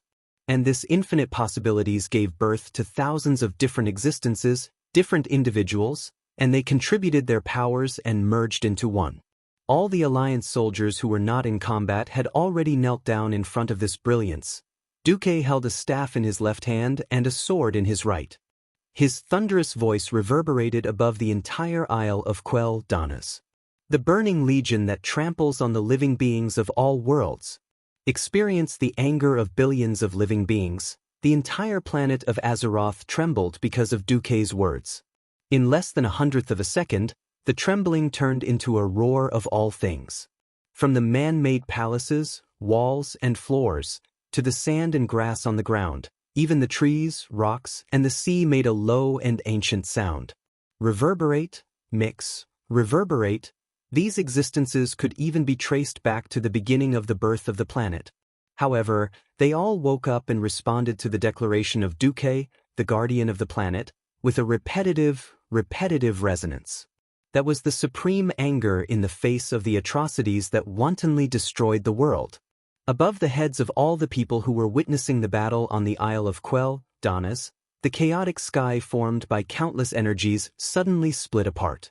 A dazzling golden glow, like the rising sun, slowly descended, illuminating the sky above the entire Sin-Dorii kingdom. Even Lordaeron, which was further south, and Northrend, which was further northwest, could see this dazzling brilliance blooming in the night sky. What was reflected in everyone's eyes was a golden pillar of light. Like a spear piercing through a target, it fiercely descended from the sky and pierced through the entire night. That was the brilliance from the Pantheon. That was the light of wisdom that the Titans had bestowed upon all things. At that moment, there was no second color between heaven and earth.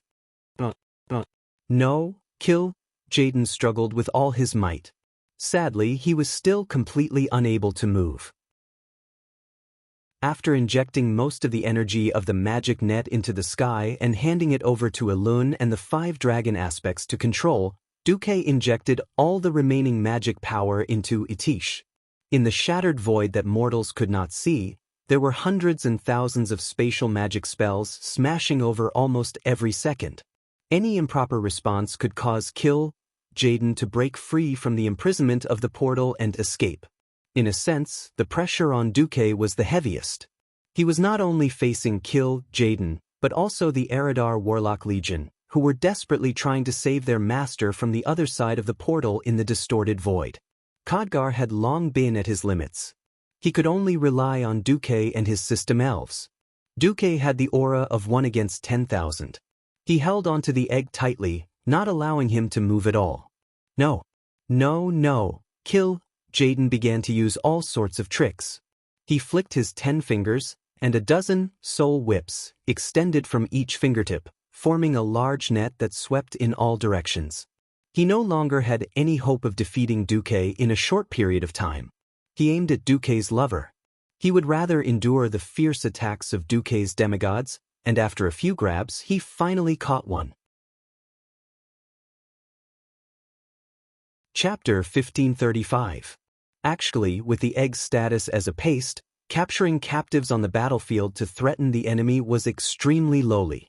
The egg had been around for tens of thousands of years, but it had never thought of doing such a thing. But he was really anxious. Even though he had only used half of his power and body this time, and was indeed injured after being completely destroyed, it was not irreparable. With Archimonde as a precedent, Kill Jaden would leave behind enough soul to recover to its peak state and store it in the deepest part of the twisting void.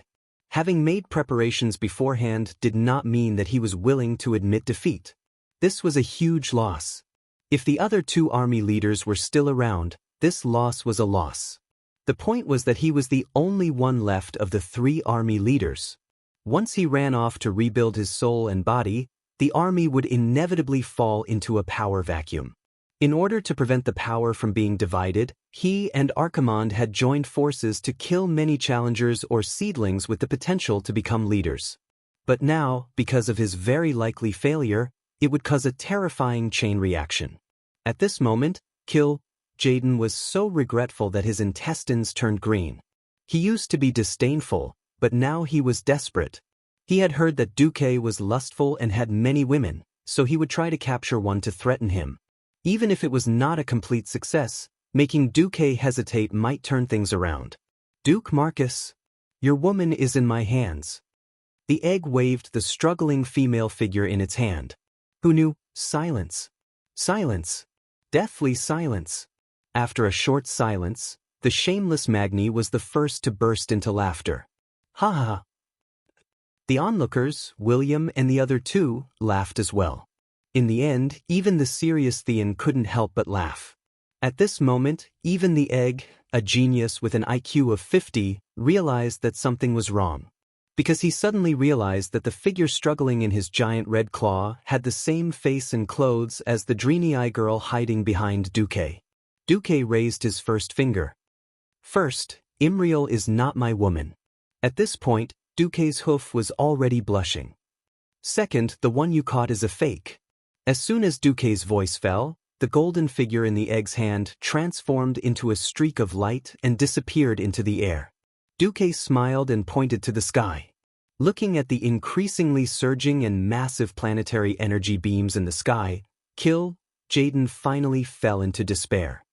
Alessia, Silris, you 2 bitches. Kill Jaden's final roar could be heard from outside the Sunwell Highlands, scaring the Eridar twins out of their invisible state. In the end, this was also their fault. In the report to Kill Jaden, Duque was described as a cross-race dating expert. Duque's new hobbies had become female dragons, Naga, and Drenii. A truly awesome lie was 90% true and 10% false. The most fatal part was to trick people at the crucial point. According to this theory, the 2 demigods, Onyxia and Vashch, were either not present, or would they be easy to capture. Of course, Duque was also guarding against Kill Jaden's desperate actions. In fact, when the egg summoned a bunch of demon lords, Duque had already evacuated the alliance's powerhouses.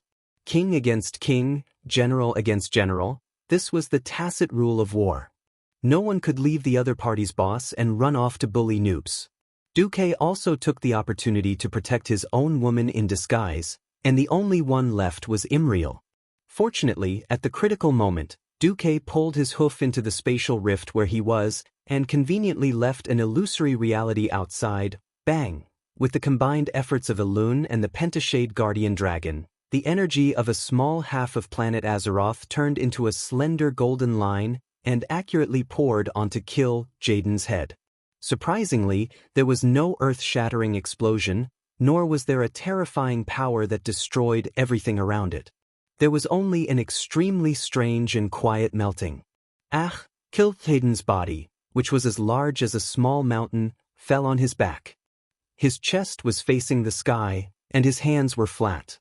Because of the existence of his wings, his head drooped backward powerlessly. Such a huge commotion turned out to be all bark and no bite. What did this mean? That's it. In the distance of the Sunwell Highlands, many Alliance soldiers heard Kill Jaden's long howl before he died. A captain slapped the recruit on the back of his head and scolded, "Idiot! If there's really a big explosion, once the Sunwell is blown up, we and the elves will all die." He was right. It was precisely because the consequences were very likely to be very serious, and it would affect the entire Rotterdam continent at any moment that Elune and the Pentashade Guardian Dragon had to personally take action. It was precisely because there was a powerful goddess guiding this exaggerated power that mortals could not imagine that they could achieve such an ultra-precise blow that was as sharp as a scalpel. It could be said that this control was the biggest difference between a demigod and a true god. Duque himself was good at dealing with changeable situations, but Duque was completely helpless against such precise control. It was something that could only be achieved after countless years of experience. It was almost metaphysical. A little more might cause an explosion. A little less might not kill the egg. Duque really couldn't compare to Elune when it came to such work that required a lot of experience points. However, it didn't matter. Kill Jaden was dead. Although it was only a blow to the forehead, even from a mortal's point of view, a blow to the forehead that went straight to the end of the skull was a fatal wound that was absolutely incurable. Kill Jaden's massive body began to melt from the forehead like a candle that had been burnt out, turning into a puddle of demonic aggregates or something else. Anyway, under the purification of Elune's lunar goddess light, he would eventually disappear from this world. The only thing left behind was the epic-level equipment that was wrapped in golden light. Of course, there was one exception. Wait! Queen Sylvanas was completely attracted by the orange light amidst the purple-blue light of the epic-level equipment. The gauntlet that resembled a pair of wings, the flamboyant body of the bow, and the azure background, the orange-grade artifact, Solidar Wrath of the Stars, that only Kill Jaden would drop in history was presented in front of Queen Syriana without revealing anything. Sylvanas seemed to have sunk into some kind of confusion, as if she was caressing Duke, intimately caressing the body of the bow, as well as the bowstring.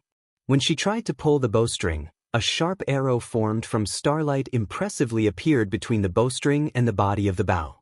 "It's yours, no doubt."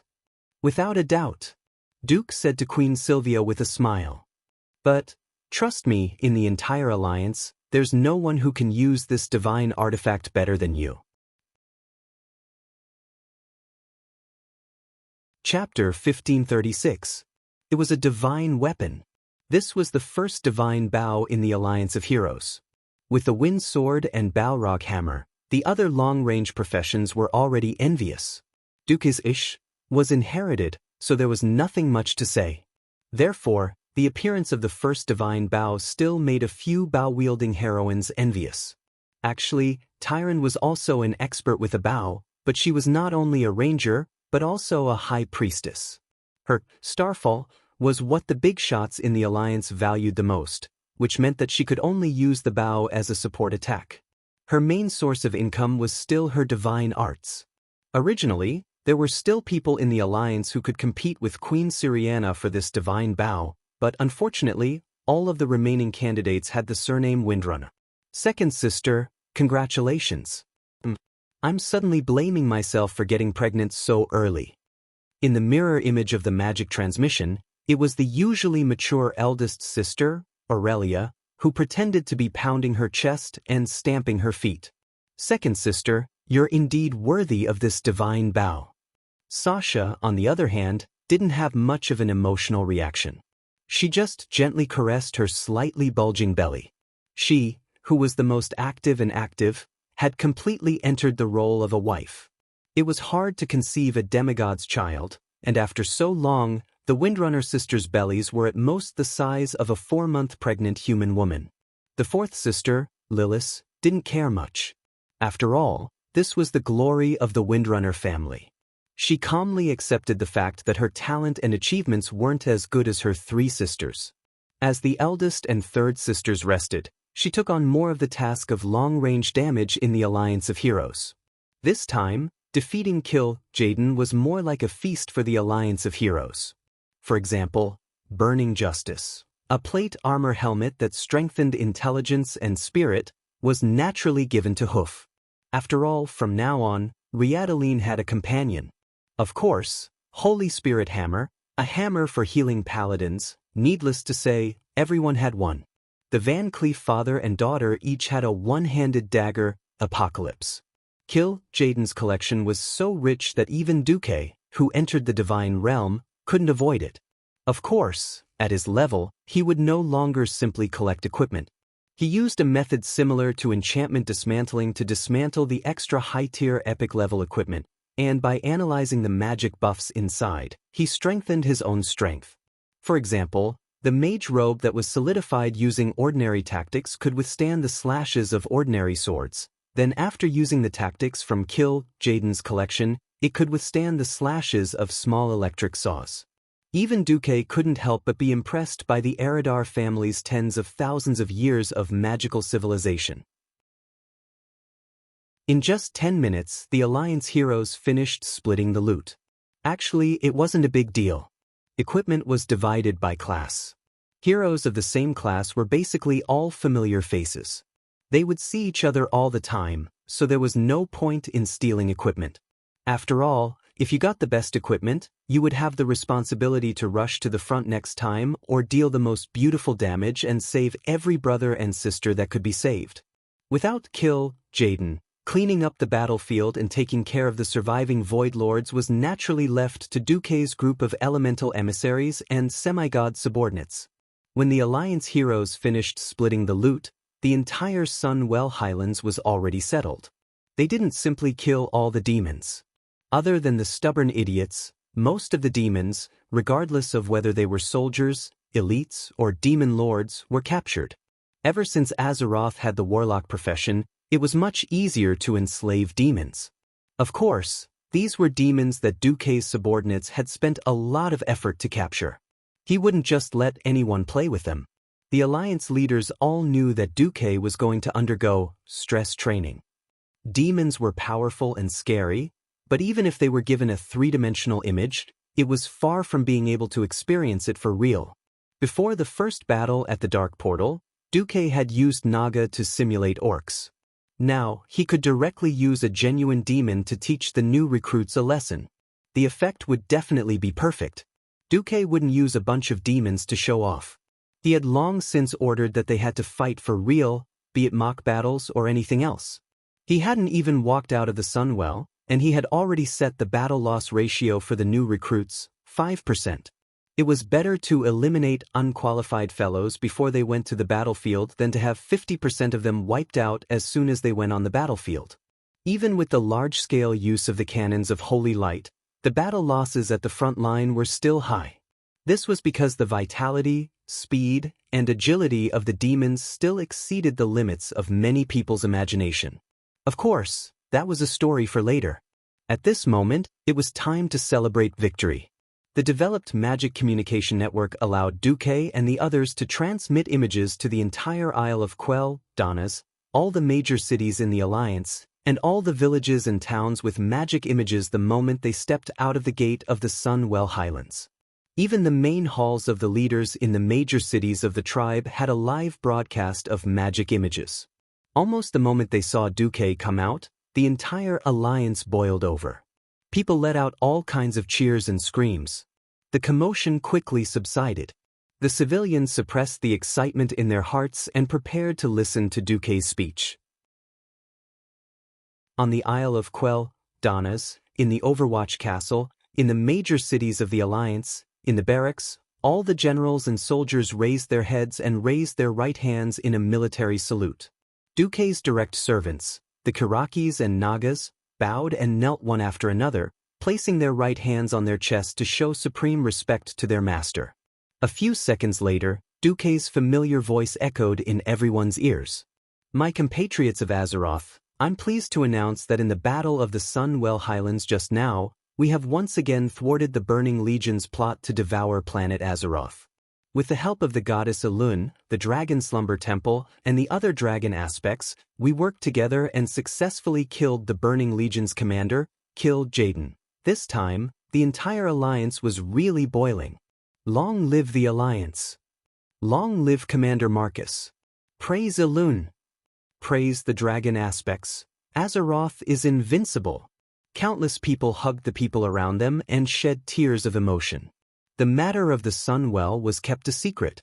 After the Alliance issued an emergency mobilization order, everyone subconsciously thought that it would be another protracted war. They didn't expect the Alliance to destroy the strong enemy so quickly and turn this terrifying war, which was likely to spread, into a lightning war. The Alliance was not afraid of war, but it didn't mean that they liked war. To be able to deal with the Burning Legion's surprise attack so cleanly was not only proof of their strength, but also a great achievement that was enough to make every Alliance person stand up straight and be proud. Chapter 1537.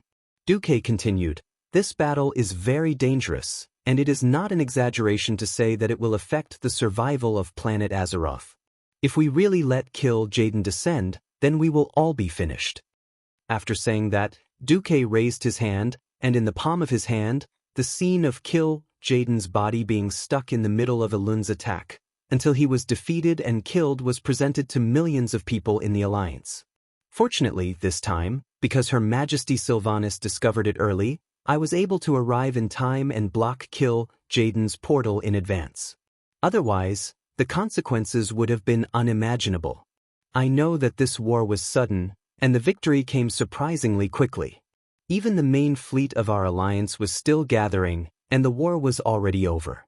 I want to say that everyone's efforts were not in vain. If not for everyone's efforts, we would never know where the limit of our mobilization is. Without the experience of war, our army would not be able to grow, and we would not be able to protect our brothers and sisters, friends, fellow citizens. This is not the final ending. As long as the Twisted Nether is not completely destroyed, the demons can continue to resurrect. Yes, we succeeded in killing Kill Jaden. However, this demon commander will resurrect again in 10 years at most. So, our duty is not over, and our battle is not over.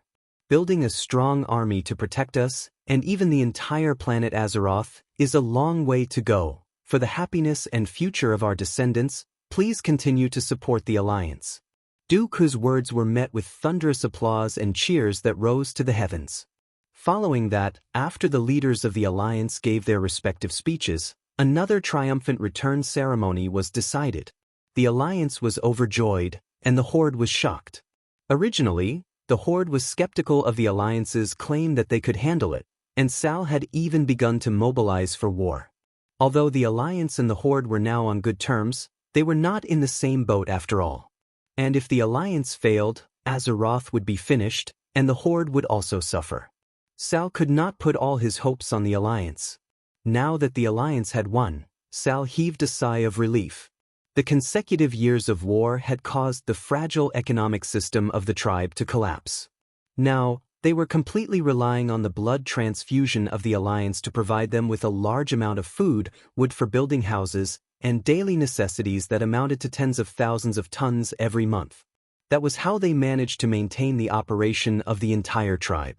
Hearing that the Alliance had won, Sal immediately contacted Duque to congratulate him.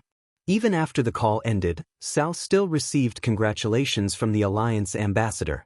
Back in Orgrimmar, Varrock, Salyafar and Wajin sighed a little. It was especially so for Varrock. Unknowingly, the batch of beastmen who had participated in the Battle of the Dark Portal had grown old. However, not only did the alliance grow stronger by the day, the leader of the alliance, Duque, still looked like a young man. Varrock was stunned for a moment before he remembered that Duque's age was fixed at 18 because of his eternal life. Varrock sighed softly. Fortunately, my son is starting to grow up. In the tribe, the one who was the most shocked was the Sun King, an Astrian. His withered palms trembled. Duke Marcus didn't find out, right? He shouldn't have. Damn, why are the Burning Legion's leaders so weak? Are they all useless? The 3 leaders all died at the hands of Duque. Ever since he had become a dead man, the Sun King thought that he had forgotten the feeling of fear. The undead should not be afraid. He was wrong. Very wrong. Even his soul was trembling now. He had joined the Burning Legion because he believed that the Legion would win. In his opinion, it would be strange if the Legion could not win. The powerful and endless number of demons was not something that the Alliance, which only had a few million soldiers, could fight against. Not to mention the Alliance, even the Sleeping Dragon Temple and Elun would not be enough. As long as the demon army entered Azeroth, it was only a matter of time before the entire planet was flattened. However, the Sun King did not take into account the 2 factors of traders and traitors. With the help of the Eridar Gemini, Duke managed to turn what could have been an all-out war into a war that could have been controlled in terms of intensity and scope. This forced the Sun King into an extremely awkward and frightening situation. The Forsaken had relied on the tribe's protection to escape the Alliance's pursuit and settle down. Once the tribe found out that the Sun King had led a wolf into the house, Sal would never forgive him and the Forsaken. It was very likely that the tribe would clean up before the Alliance did anything. This was not impossible. Duque had already informed the tribe about the Void battlefield. As the 5 Color Guardian Dragons had concentrated their firepower on Kill, Jaden, many defensive points in the Void battlefield had been broken. A large number of demons had descended. Although these demons were not strong, the tribe had begun to receive reports of attacks. These trivial matters would undoubtedly hinder the tribe's revitalization plan and make the great Chief Sal even angrier. I hope the 2 female demons and Kill, Jaden don't betray me. The Sun King could only hope that Kill, Jaden would still think of him and support him after he was resurrected, instead of betraying him. Anastrian did not know that his little thoughts had already fallen into Duque's eyes. Furthermore, the female demons he had high hopes for had long sold him out. The Eridar twins, who had successfully jumped ship to Duque's side, were now busy. They first secretly found Tyrant, who had used the portal to run to the Karazhan to prepare for a victory celebration. They're looking for me. Tyrant felt that it was strange that the Eridar twins were looking for her. Should we ask them to leave? Feathermoon General Chandris asked, gritting her teeth. Let them in. Tyrant sighed. At least I know them. Although it's an ill-fated relationship, Tyrant would never forget that she had almost been forced to become an ex by these 2 female demons in the ancient war. After all, these 2 were now Duque's subordinates. It was not a big deal to meet them in private. As soon as they met, we are here to apologize for our offense against you in the ancient war. This is one of our treasures. We have no use for it. Why don't we give it to you, mistress? Tyrant's pupils constricted when she saw it. Even she had such an expression on her face, let alone Chandris who was guarding the side. This is, Elisa's immediately replied, this is a gift from Queen Azhara when we went to Azhara. Saloras said, this is the crystallization of the wisdom of the High Elves. High Elven Golden Bough, or rather, the Kuel Salis Golden Bough in history. Chapter 1538. Be it Solidar Wrath of the Stars, or this Golden Bough, they were both made by High Elven craftsmen. High Elven Golden Bough was extremely beautiful. Because they came from the same source, it had the same style. The Golden Bough also had a large gauntlet that looked like an arm shield. The gauntlet had the totem of a fire phoenix on it. The bow that extended from the gauntlet was made into the shape of a golden dragon eagle. It had a red background with golden edges. The eagle's head was lifelike, and the beak was connected to the edge of the gauntlet. Further out from the eagle-shaped bow were two green curved scythe-like blades on top and bottom. Together with the golden bow shape, the golden bow could be treated as a slightly weaker version of Ezenatha's warblade. What attracted Tyron the most was the history of this bow. This was the pinnacle of high elven craftsmanship from 10,000 years ago. Although she did not want to admit it, after the destruction of Azhara, this level of craftsmanship was lost. Tyrant gently caressed the bow, a thoughtful expression on her face. Finally, she let out a long sigh. "I'll accept your kindness." The Gemini were not acting. They were truly relieved. Duque had forced them to betray him, but he had never promised them any benefits after they jumped ship. Either way, they would be dead meat if they did not jump ship. Perhaps there would be some hope if they did. The smart Gemini did not want to bet their lives on Duque's mercy, so they decisively started their public relations operation. Their first stop was obviously Tyrant. Now that Tyrant had accepted the gift, the most difficult part had been resolved. Tyrant sat on the sofa with her legs crossed. The white moon priest's robe made her look even more outstanding. The Gemini could not associate this noble woman in front of them with the female captive who had almost fallen into depravity in the War of the Ancients. If they were enemies, the Gemini would have done anything to cause trouble. But now, they were not even grandchildren. Tyrant glanced at the Gemini who were still kneeling on the floor and smiled. "Actually, I have to thank you. If not for you, I might have had no choice but to choose between my two childhood friends. That way, no matter which one I chose, the other would have been greatly hurt. Since things ended well back then, I have no intention of pursuing the matter. I just want to remind you." Gemini hurriedly bowed and kowtowed, her posture extremely humble. "What do you think? Please instruct me." Tyrant smiled as if she was organizing her thoughts. A few seconds later, she said slowly, "There was once a black dragon who was sinister and cunning. He wanted to infiltrate the Alliance and take control of the entire Alliance. She almost succeeded. However, in the end, she gave up all her plans and willingly became a mount. Do you know why?" Tyrant was naturally referring to the Black Dragon Princess, Onyxia. To be honest, Gemini was also a little curious about this matter. Tyrant's face was filled with fervent conviction, because she said that going against Duke Marcus is the same as going against the god of fate. Rather than being crushed and destroyed by fate, it's better to become the god of fate's subordinate. After saying this, Tyrant waved her hand, and Chandris immediately stood between her and Gemini. She was sending them off. The Gemini twins were shocked.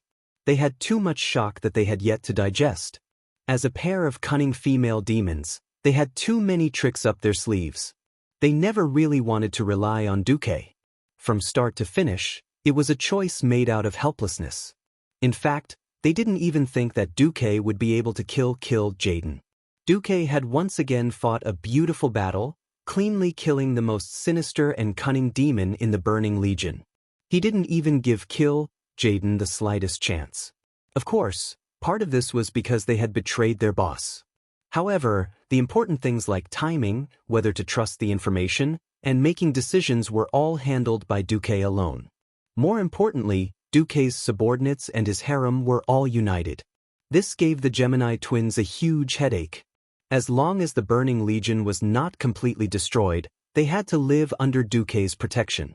Otherwise, they would have to gamble that the Legion would not be able to find them. Unfortunately, in the past 25,000 years, there were only two groups of demons that the Legion could not catch even if they wanted to. One was Valen's Drenii, and the other was Duque's Mark Dooku. The entire Legion knew how miserable Valen and his tribesmen were when they were being hunted down. Duque was the only one who made the Legion depressed for 10,000 years. This was because this guy ran away after acting cool. How exciting! This 10,000 years of reincarnation made the Gemini twins a little nervous. They had second thoughts. If Duque blamed them, wouldn't that mean the Gemini twins didn't dare to imagine it? At this time, they didn't dare to look for Duque either. They knew very well that they didn't have anything that Duque had to rely on. In fact, Duque didn't have the time either. He was ambushed in his own bedroom. Sneak attack. He directly used cut to replace the armor. In fact, Duque gave up on resisting when he saw the huge blue blade. As for the last move, the 5-star charm, it was an additional critical hit. Well, it was that simple to defeat a demigod. Duque, who was lying on his back, looked at Sylvanas with some embarrassment. Duque was very sure that he didn't have the paladin's anti-damage skill, so why did Queen Mao she look like her armor had been broken? Leather armor good rating. Short cloak and boots good rating. Holding the divine longbow, Solidar Wrath of the Stars, bad rating. Initiative plus 100% rating. At this moment, Queen Mao Shi's face had a fanatical excitement. Excuse me, have you become a berserker? Sylvanas raised her chin 45 degrees and gave Duque a provocative look. Come on. Weave demigod Duque, show me your divine sword. Let me tell you. Tonight I swear to slay a god. If you don't clean up after 3 days, you're going to tear the roof tiles off. Duque sneered. Just you. I'm not afraid even if you 3 sisters attack together. Not to mention you? You're courting death. Queen Mao Shi blushed. At most, I'll fight again and again. Since the dual flag had fallen from the sky, he couldn't blame anyone else for suffering the consequences. Duque's divine sword began to show its ferocious power. He died. Admit defeat, you're no match for me. This was, of course, a certain demigod's boasting. No, I'll never admit defeat. An hour passed. Hey, can you still do it? If you can't, don't call yourself a god slayer. You bastard, if you're so good, don't use your demigod body. Queen Mao continued to be stubborn. Fine, we'll talk about it later. It turned out that Queen Mao Shi's damage output depended on her roar. No. Chapter 1539. Apart from Aurelia and Sasha, Duque found a chance to clean up his harem. Of course, Duque used Master's Gift and Dragon Taming Skill on Vashj and Onyxia, who performed outstandingly in the Well of the Sun incident. When Duque carefully studied the female Naga's blood rush in her high elf form, as well as the exploration in the dragon's lair, Duque put on his coat and went to the study to take stock of the current situation of the Alliance. It was now the 25th year of the Dark Portal. Although the major events in history happened as expected, the current situation of the Alliance was very different from history. First of all, the 7 human kingdoms were either still alive, or like Stromgarde, they had begun to rebuild their capital, the Riptide Fortress. Not only had their vitality been preserved, but it had also improved greatly compared to history. Secondly, it was the geographical advantage. After the battle at the Well of the Sun, it could basically be said that the entire Eastern Kingdom was united. Why did it say basically? Although the Amani trolls were cleared in the Lordaeron continent, the remaining trolls went south into the hinterlands and merged with the trolls there. They used the complicated terrain and tunnels to confront the Wildhammer dwarves in the Eagle's Nest Mountain. Tunnel warfare was a huge problem since ancient times. For the sake of survival, the trolls shamelessly played tunnel warfare. There was really no good solution. The only thing they could do was to let the Bronzebeard dwarves work together with the Wildhammer dwarves to slowly push forward. Duque had a better idea, but he needed time. Gilnis, the only one among the 7 human kingdoms who did not join the Alliance, was still playing with himself. After all, they were all humans. Duque could not force Xion Grameen to join the Alliance. That would not be in line with the purpose of the Alliance. Moreover, Gilnis would destroy himself sooner or later. When Xion became the Alpha Wolf, the Alliance could completely consolidate its rule in Lordaeron. After 10 years, the plague and corrosion in the northern Lordaeron were basically purified by the Cenarian Circle's druids. Food production and population were recovering. Overall, the Lordaeron continent did not have much of a problem. The situation in the southern continent was much more complicated. Although Duque had always hoped that the Bronzebeard dwarves could occupy more territory, it was actually too much. Magni and his brothers were very impressive. The Alliance's largest weapons center was at Steel Stove Castle, and so was the Technology Center. Almost all of the flying ships and cannons were in charge of Steel Stove Castle. Although the dwarves' fertility rate wasn't low, it was only relative to the elves. With the Bronzebeard dwarves' small population, after occupying Iron Furnace castles Dan Morrower, Loch Moden in the east, the wetlands in the northeast, the barren lands in the southeast, and the original Scorching Canyon, Magni made a vow: "I don't want any more territory." The bronze-bearded dwarves had little need for territory. Their hobbies were more focused on forging and climbing the technology tree. They even returned the wetlands fortress of Grim Battle to their brother, the Wildhammer dwarves. Duque really didn't know if he should warn the Wildhammer dwarves. Sooner or later, someone would cause trouble in the Twilight Highlands to their east. The southern end of the southern continent was flooded due to the molten core. The Burning Steppes no longer lived up to its name. This was because a large river originated from the Black Rock Mountain and ran from west to east across the entire plain. It flowed from the foot of the Raging Flame Peak in the middle of the plain to the barren land. The Burning Steppes was previously covered in thick volcanic ash. Now that there was water, and the volcanic ash itself was rich in minerals. This made the Burning Steppes the most fertile land in the whole of Stormwind. William was overjoyed. Originally, William was still wondering if he should negotiate with Duque to take the Reedridge Mountains under the direct jurisdiction of the kingdom so that the royal family's territories could be linked together. Duque found it troublesome, so he gave William a brilliant idea: to dig a hole in the mountains in the north of the Elven Forest and open 2 large tunnels, one for carriages and the other for trains, directly to the southwest of the Burning Steppes.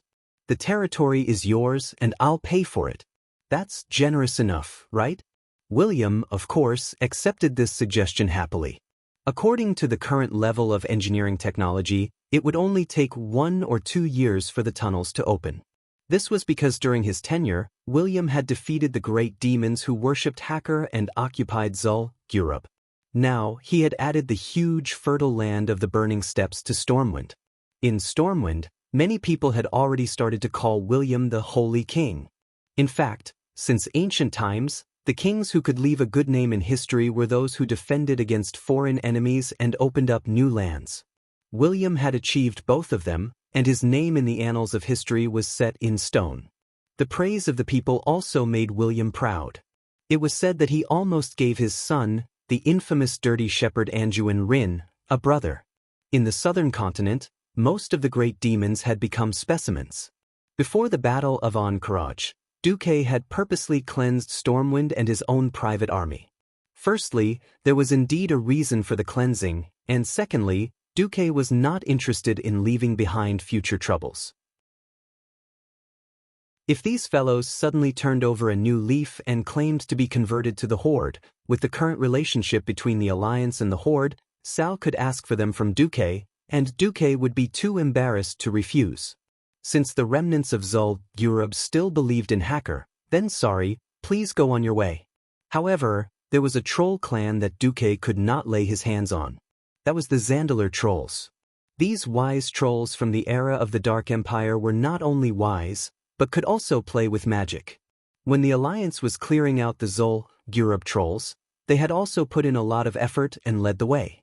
Furthermore, they occupied a palm-sized island in the sea west of Stranglethorn Vale, so the Alliance really had no reason to deal with them. They might as well establish a neutral race. They would not bully them, nor would they allow them to open up new territories in the Eastern Kingdom. With the destruction of Zul Gurub, Stranglethorn Vale was divided equally between Stormwind and Kul Tiras. After the city of Booty Bay was built, they would be able to sleep peacefully. As for the Kalimdor continent, the support and suppression of the Horde was currently being planned. Finally, there was only one problem left. Arthas. Duque sat on the bench and let out a long sigh. If the gears of history did not change, then in at most 1 or 2 years, the Lich King would wake up from his long sleep, and Arthas' dark personality would take control of the body, preparing to launch an invasion. Naxxramas, who was supposed to be Arthas' vanguard, was already in the hands of the Alliance, so there was only one card left that was worth Duque's attention. With a thought from Duque's soul, the Eridar twins immediately came in eagerly. "Master! You were looking for us." He looked at the twins, who were wearing a translucent black veil-made uniform and had an exquisite figure. Duque smiled and pretended not to see them. "I have an important task for you."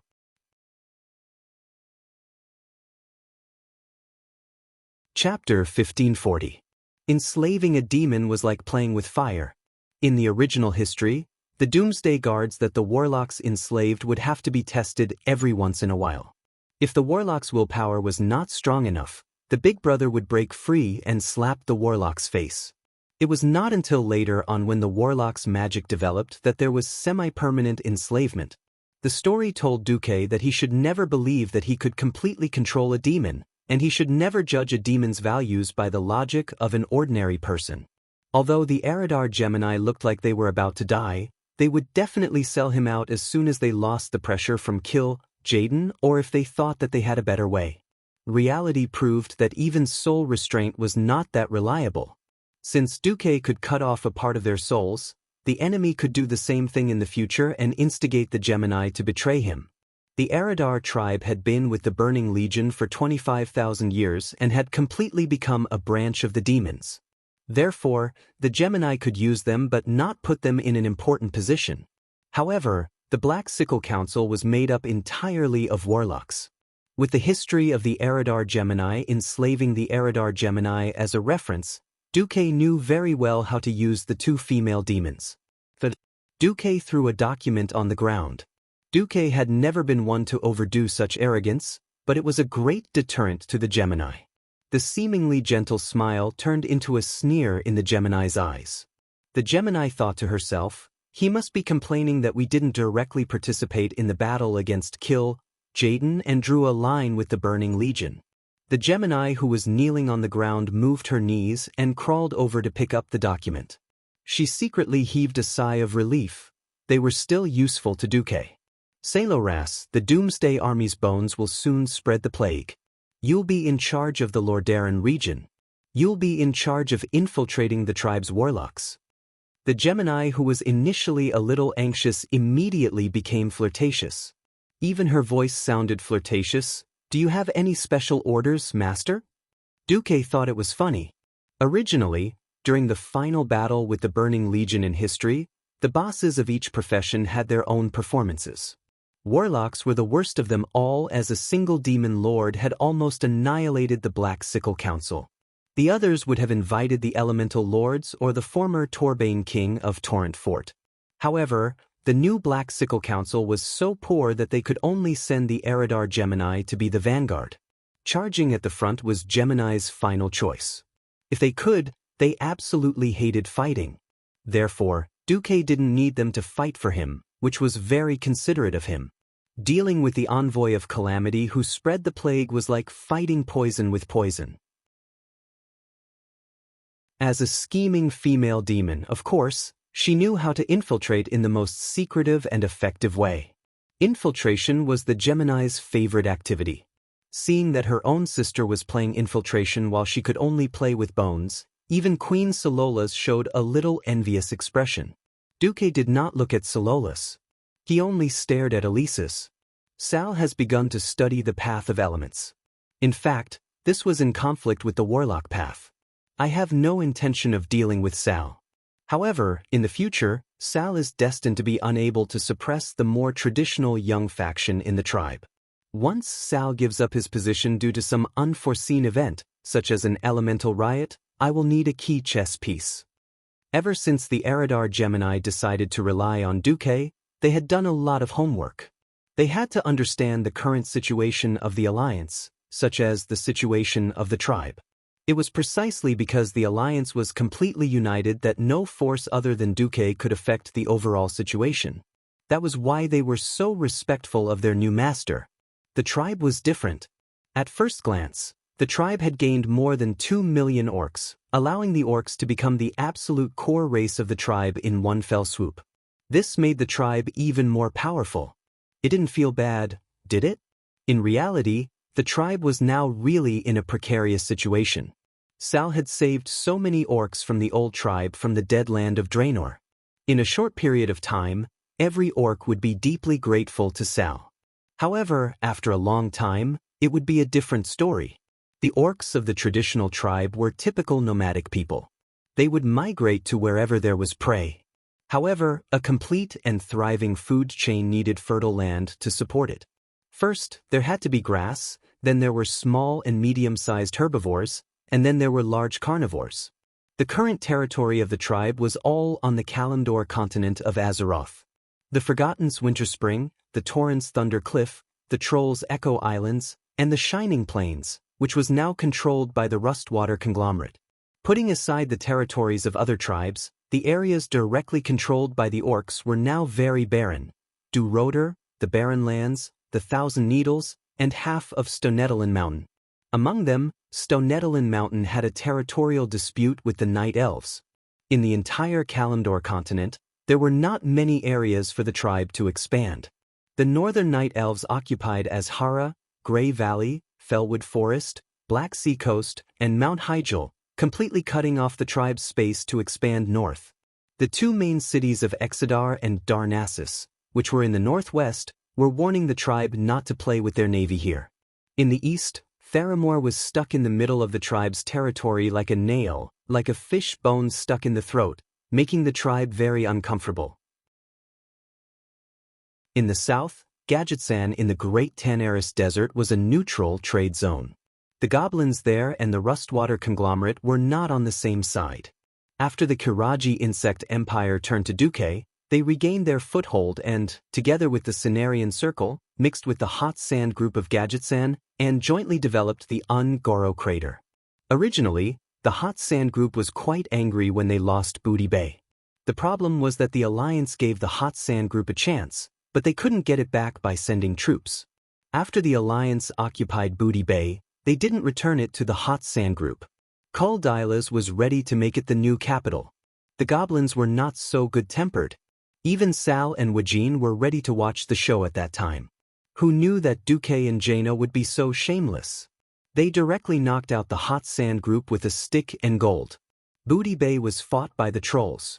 If you don't have the ability to fight back, don't talk nonsense here. It's obvious that you can't handle it yourself, so the Alliance killed the trolls. The Alliance took the Deepwater port from the trolls with their strength. Why should the Alliance return it? If you make any more noise, we will take it as a declaration of war against the Alliance. All pro-Alliance forces, including the Bronze Dragon and the Kiraji Insect Empire, will launch an attack on Gadgetsan. Are you convinced? At this point, what else could the Hot Sand group do? They couldn't beat the Alliance, so they could only surrender to the couple, Duque and Jaina. The stick shocked the goblins, so it was naturally a sweet date. The Alliance needs a lot of minerals, volcanic soil, rare earth. Let's develop the Goro crater together.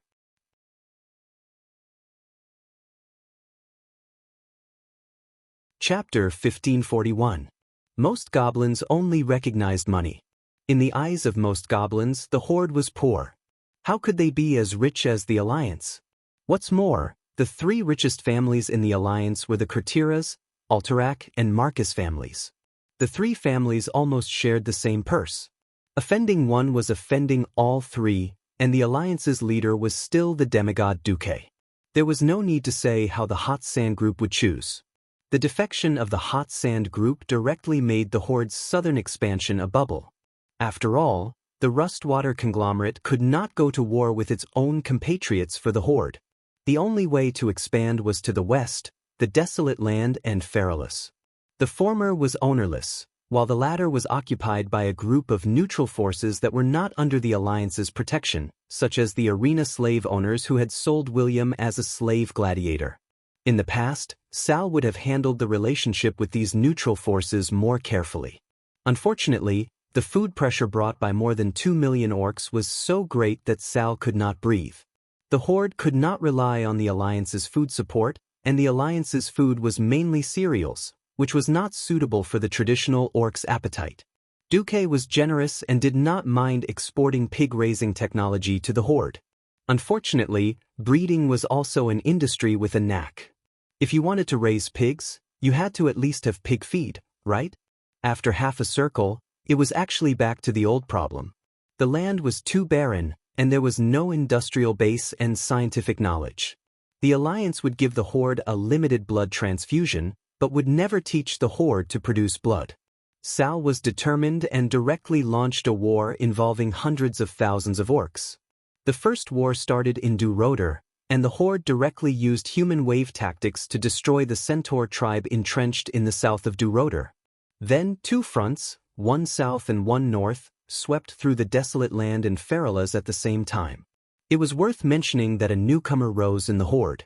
He was Gurus Hellscream, the son of Lord Howl, Grom. Gurus was born in Draenor's orc home garden, Nagrand. His growth was not contaminated by the demonic blood flowing in the invading Azeroth orcs. Although he was not affected by the corruption, Gurus had always lived under the shadow of his past. His father, Grom, was the first orc to be corrupted by drinking the blood of Manaroth, the Lord of the Abyss. Gurus had been ashamed of his father's actions until he met Thrall, the Great Chief.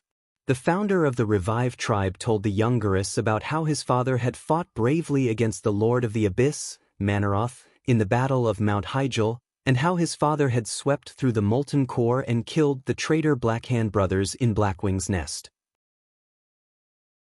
Finally, after the Battle of Karaj, he could no longer fight and had to retreat to the second line. Unlike the original history, the original Master Ho's merits and demerits were equal, and he was worthy of respect. However, in this life, Master Ho's merits outweighed his faults. As the founder of the new tribe, Master Howl used the extra time he had to live to add even more heroism to his heroic legend. If there was anything Garush disliked about his father, it was that he had sworn to serve a human demigod after his death. Generally speaking, Garush worshipped his father. Garush then followed Thrall to Azeroth as an advisor. Soon, he was appointed as the leader of the Warsong clan's vanguard to wipe out the Centaurs. The courage, tenacity, and warlike he showed on the battlefield left a deep impression on the other members of the tribe. At the same time, they were worried about Garush's indifference to the opinions of the members of the tribe who were not orcs. Not to mention, he deeply hated the Alliance. Even if the Alliance provided the tribe with transportation to evacuate Draenor. This was obviously contrary to the current mainstream multiracial integration of the tribe, as well as the friendly policy with the Alliance. Thrall saw this, but he had no reason to punish such a young and vigorous orc. In fact, most of the orcs from Draenor had such a temper. Thrall was now in a difficult situation. However, he still had to deal with Gerald. The demigod Gruul was not a good-tempered master. The only fortunate thing was that he chose to focus on the desolate land instead of the lush Feralas region, which the tribe was more optimistic about. When Duque briefly explained the situation of the tribe to the Gemini's mind filled in a lot of things. Does Master want auras to destroy the entire tribe by controlling the warlocks of the tribe? Not to mention auras, even Solola's was eager to try. The Gemini was the best at this kind of thing. Duque raised his index finger and shook it. This is too low-end. The words low-end made the Gemini's face turn red. Didn't this mean that their methods were not good? Duque pondered for a moment, then said directly, fate seems to be impermanent and irregular. In fact, the general trend of fate was decided the moment the leader made a choice. The Alliance will not take the initiative to destroy the tribe. Doing so will only make the Burning Legion happy. The power of Azeroth should not be weakened, because in 10 years at most, a full-scale war will start. But the division and conflict of the tribe was destined from the moment Thrall took in 2 million orcs to Azeroth. This rift will only get bigger and bigger. In fact, the Alliance does not need to do anything special at all. They only need to know the necessary information to be able to act at the best time and reap the greatest benefits. It's like ambushing kill Jaden. When Duque said this, the Gemini's heart trembled at the same time. This time, they finally understood that the difference between them and Duque was not in strength, nor was it in controlling souls, but in the realm of thinking. Just like this time, Jaden put in a lot of effort and did not hesitate to let Illidan go. Even when the Alliance besieged the Outland, he remained silent so that he could secretly set up a portal to the Well of the Sun to sneak in. After plotting so many schemes and spending so much time, in the end, wasn't it all because of Duke's crucial point, directly causing him to fly into the sky? This kind of taking advantage of the enemy's plots and conflicts to achieve the greatest results with the least amount of effort was the highest level of planning. Jaden was a chess player with the universe as his chessboard, then Duque should be the chess king, right? Suddenly, for the first time in their lives, the Gemini felt a sense of fear towards Duque. Could it be that Duque was really the god of fate that Tyron spoke of? The Gemini retreated. Soon, Duque summoned a second group of people. It was the Shorty Kings group. The three Bronzebeard brothers, Kudrin Wildhammer, and the great craftsman Jerbin. Duque said immediately, "The alliance is now like a war machine. Once the machine stops, it will be difficult to restart it. So the machine can turn slowly, but it cannot stop. I have a plan now, that is the Fearless Fortress."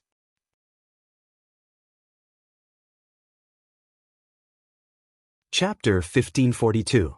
Fearless Fortress. Just the name alone was enough to make one's blood boil.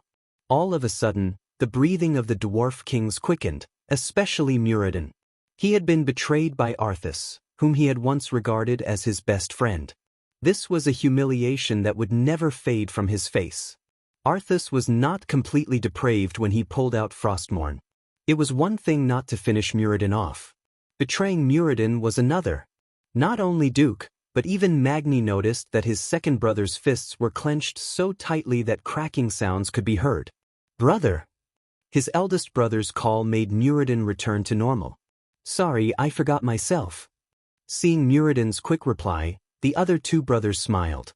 Magni patted Muradin's shoulder. "This is the Bronzebeard family's rock. Rock solid." This was a compliment for dwarves. Then, Magni nodded at Duque. Duque announced, "As for the construction and defense of the Fearless Fortress, I'll leave it to Kudrin, Muradin, and Jerbin. Kudrin will be the commander of the Fearless Fortress." It was a very reasonable arrangement. Kudrin was the real king, so he was naturally the leader. Jerbin was in charge of technology, and Muradin was in charge of the army. It was a very reasonable arrangement. Duque turned to Bulang. "Bring Naxxramas to cover the construction of the Fearless Fortress. Of course, you won't be the only one to cover the troops." With a thought from Duque, the door to the study opened again. Two energetic elves walked in. The elemental waves on their bodies were so strong that they could be seen with the naked eye, and attracted the attention of others. It was naturally Vashj and Kale, the two who had a difficult life in history, falling into the path of evil, and finally being destroyed at this point in time, had now become the backbone of the alliance. Duque was truly amazed at the wonders of fate. Duque smiled. "Kale, I was busy dealing with Jaden, so I haven't told you about the crusade against Arthas. But I think you'll be happy to come." The handsome former prince had become more mature after going through so much. His jade-like face had a determination that had never been seen before. "Of course I'm willing. For our dead comrades. For that unforgettable history. For the future of Azeroth. I will not shirk my duty." "Good, good, good." Bulang's face lit up. With a Breaking Dawn mage who was the closest to becoming a demigod overseeing things, it was much safer. Duke looked at Vashj again. He did not say anything and just nodded. It was precisely because they were familiar with each other that there was no need for words. This sense of intimacy and trust made Vashj even more excited with a mixture of sweetness and fanaticism. In her elven form, Vashj twirled the corners of her skirt with both hands and performed a maidservant's bow.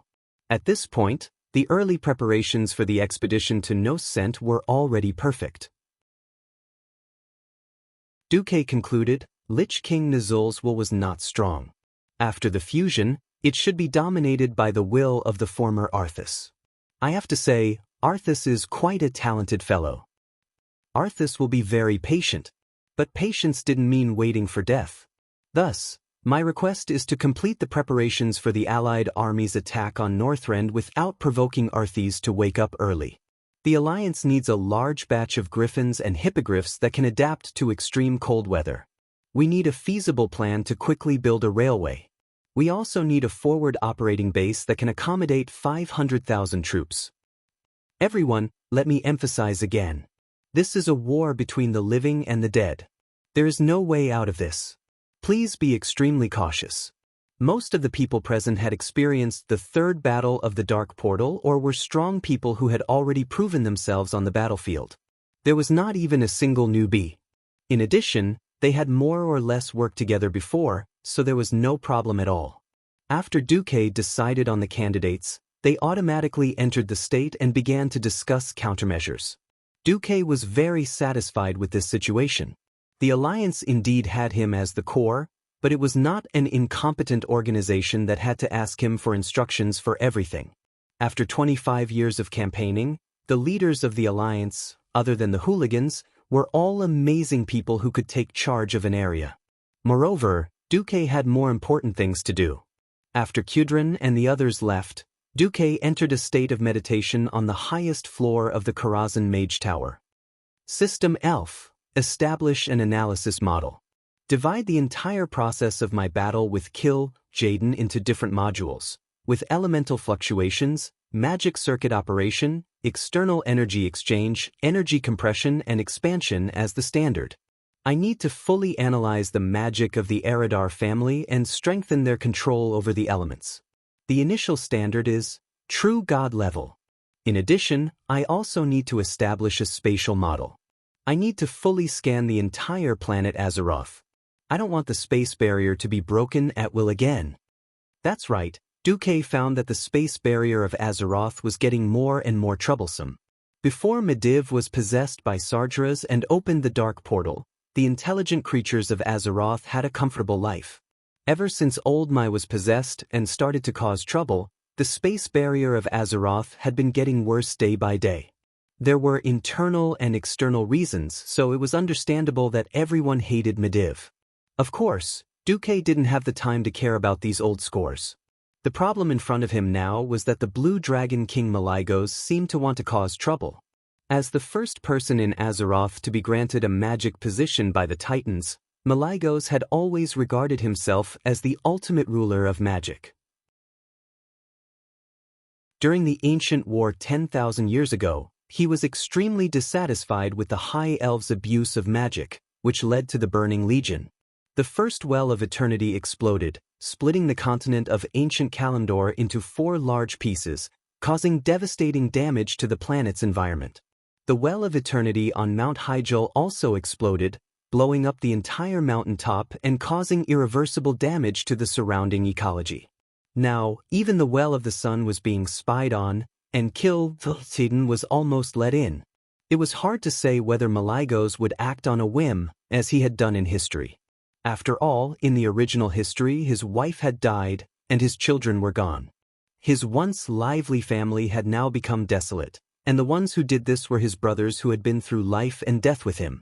This was a huge blow, and it directly caused Malygos to become crazy.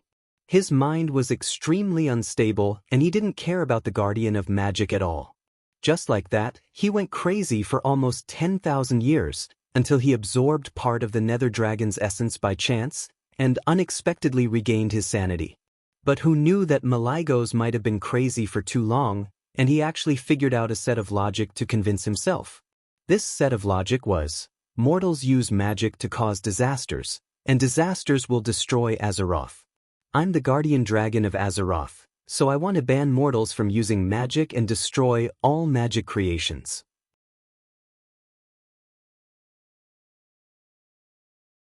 Chapter 1543. However, would Malygos still do the same in this life? Duke couldn't help but put a huge question mark on his head. After all, I've already avenged you, Elder Malygos. Nethario, the Wing of Death, was already 3 feet tall.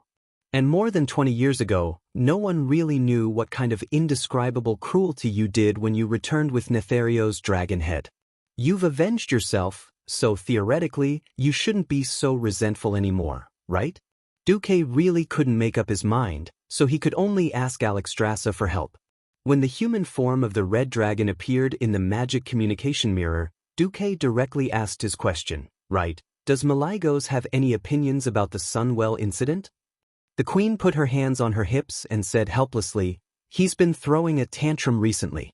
He said that the Well of Eternity and the Sunwell are scourges, and that we, the dragon aspect, can't guard against thieves no matter how hard we try. When Duque heard this, his heart skipped a beat, and he cursed inwardly. It was hard to guard against thieves day and night. If Malygos insisted on treating the Well of Eternity and the Sunwell as thieves, then it wouldn't be a good thing. The Well of Eternity had been blown up twice, and there was nothing left. Although the Blood Elves wouldn't use the Sunwell specifically now, what if Malygos interfered and said that the Blue Dragons would take care of it? Should he give it or not? If he gave it, where would Sylvanas put her face as a queen? If he didn't, what if Malygos got angry and ordered the Blue Dragon Legion to attack Silvermoon City? Silvermoon City's defense was not bad, but that was only at the level of mortals. Even though the elites of the Blue Dragons were wiped out because of Netherio's betrayal in the Ancient War, they could still pull out 8 or 10 adult dragons. If the young dragons and fledglings were included, there would be even more. Once the war with the Blue Dragon Legion started, the Alliance was bound to stand on the side of the elves. At that time, how would the Dragon Sleep Temple be dealt with? In any case, the best choice was to eliminate the conflict before it started. Otherwise, when it came to the point of life and death, no matter which choice was made, it would still be Azeroth that would suffer in the end. Every time a dragon aspect died, the planet's protection array would weaken. Even if he found a successor, the new would not be as good as the old. For example, Onyxia was just there to make up the numbers. Having her was better than nothing. Dragons had their own way of thinking, and it was difficult for Duque to figure out what Malygos was thinking. In the end, he could only let out a long sigh and express his worry. Alexstrasza, you and I have known each other for so long, and you know that. I've always prioritized the safety of Azeroth. I have never wished to judge my own people with the greatest malice. But I've never been able to talk to Malygos, and I'm really worried that he'll go too far this time. You mean, if? I said if. Duque emphasized, if Malygos insists that the Sunwell is a scourge, I can agree to seal it on behalf of Queen Sylvanas. However, he definitely couldn't hand over the task of guarding this place to the Blue Dragon tribe, at least not on the surface. Do you understand what I mean? When Duque said this, Alexstrasza's eyes lit up, and her bright pupils shone with a dazzling light. As expected, I knew you had a better idea. Only now was the Red Dragon Queen willing to tell the truth. Actually, since the day they defeated Jaden, Malygos had been throwing a tantrum in the Dragon Slumber Temple and smashing several side halls. He was really shouting that mortals were not qualified to use such terrifying magic. Duque secretly compared it and found that Malygos was slightly milder than in the original history. At least he didn't claim that mortals were not even qualified to use magic. However, Malygos proposed to put all magic users under supervision. For example, all humans and elves should be connected to Duque's magic net, and all mages should be regulated. All spellcasters who did not connect to the magic net should be killed upon discovery to prevent future trouble. Now, this was because Duque had helped him take revenge, and because Duque was now a true demigod of Azeroth. Even so, Malygos' words were still unacceptable to Duque. How could the world be so simple? This kind of black and white approach would only force all neutral parties to stand against one's own. Moreover, all models and regulations would only stifle the invention of all new magic. This was what Duque valued the most and could not accept. Duque pondered for a long time. Alexstrasza, can you help me make an appointment with Malygos? There are some things I want to make clear to him in person. The Red Dragon Queen shook her head regretfully. Sorry, that guy is stubborn and loves face. He used to look down on you. No, it should be said that he looked down on all existences other than the dragon aspect and Elune. Now that you are on equal footing with him, he can't accept it. In fact, even if you use magic to send him a message, he will refuse to answer. Duque was embarrassed. Malygos, why did you give up treatment? After complaining in his heart, Duque could only sigh. Well, then I suggest that we let Kalegos and Matagosa guard the Sunwell. As for the rest, when he calms down, you can slowly persuade him. Okay, thank you for your understanding. The Red Dragon Queen showed an apologetic expression.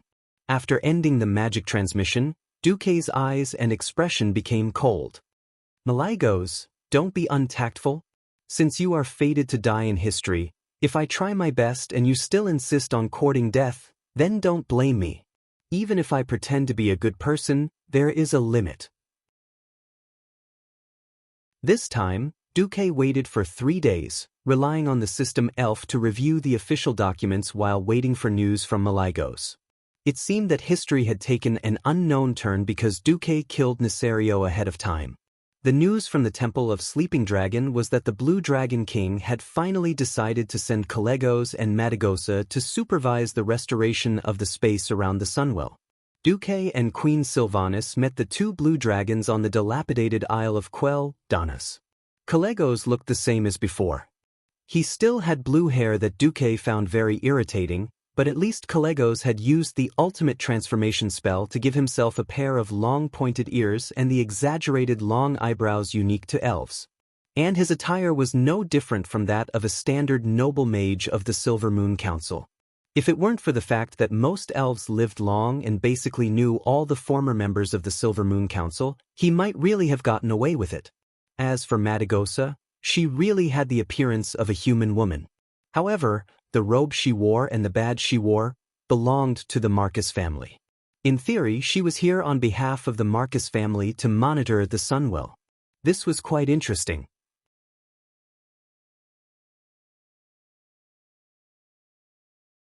Chapter 1544. Duque could only say that Matagosa's imagination was not small, and it was quite on point. To push Calegos back, one had to become a human woman. There were not many human kingdoms or forces that the elves would not dislike, and the Marcus family was the best choice.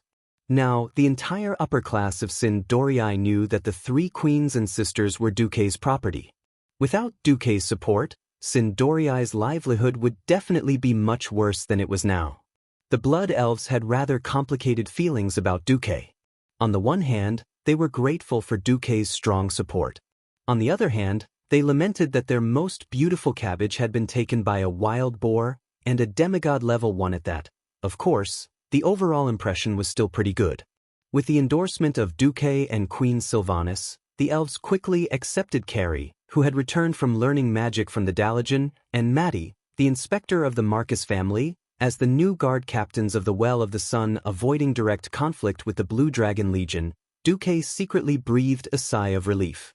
Before this, Duque had secretly pulled almost 80% of the Alliance's air force into the Long Song Forest. Now that there was no need to fight, Duque was in a good mood. He glanced at Matagosa and then at Calegos. Only the Blue Dragon sister could understand his actions. Matagosa did not avoid it and directly made a V gesture with his finger in a blind spot that Calegos could not see. This was definitely not the meaning of victory. This gesture was similar to the Guan Yu that was often worshipped at the entrance of restaurants. A knife in one hand and 2 fingers in the other. The meaning was simple and straightforward, cheating neither old nor young. I'll cut you down 2 taels for a pound. Matagosa was telling Duque that he had successfully pushed Calegos twice. Alas, the love of dragons was so simple and straightforward. Alright, you win, coquettish dragon. Without the Blue Dragon Legion to stir up trouble, Duque could put his energy back into the Alliance. The Alliance's wartime economic model could not be immediately revoked. It was like a taut string. Once it was too loose, it could easily snap if it was tightened again. Duque only ordered the military industry to work in 3 shifts 24 hours a day, 6 days a week, with 2 shifts of 16 hours a day. There was no other way. Historically, when the Allied armies attacked Northrend, they relied on men and horses. The number of soldiers and civilians who froze to death and frostbite was astronomical. Letting the soldiers who were cold, tired, and lacking supplies fight against the tireless dead was no different from sending themselves to their deaths. Duque wanted to reduce the Alliance's losses, and having Kudrin build a forward operating base was only the first step. More importantly, the Alliance army changed. With the precedent of the millions of German troops attacking the Soviet Union in World War II on Earth, Duque, who knew the bitter cold of no scent, had made a lot of preparations. There were 1 million sets of military coats for humans, dwarves, gnomes, elves, Draenei, and even 30,000 sets for orcs. Then there were matches for the fire as well as whale oil gels and industrial gels that had been cut into small pieces beforehand. Whale oil was easy to process, but the production was too low. Industrial gels were one of the byproducts of refining petroleum. Although it was a bit smelly, it was the best fuel in no scent. Since it could be burned, it was the best for the soldiers to cook on a picnic. Imagine marching for a whole day in a world of ice and snow dozens of degrees below zero. If they could only eat cold compressed biscuits and drink snow water that would freeze their stomachs, what a nightmare it would be. If there were fragrant hot soup and food, it would be extremely beneficial to physical recovery and morale boost.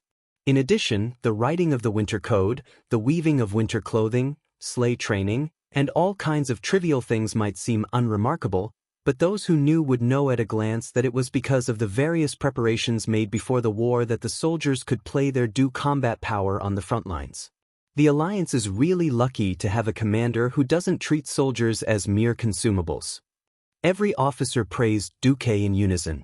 Thinking about how Duque could be a god who didn't care about anyone, everyone's respect and love for Duque deepened. It was lucky to have a wise leader, such as the Horde. At least under Sal's leadership, more than 2 million orcs escaped from Draenor. However, a little bit of luck was not enough to bring a horde with millions of people on the road to happiness. After not having to face the outland that was gradually collapsing, food and other problems became increasingly prominent.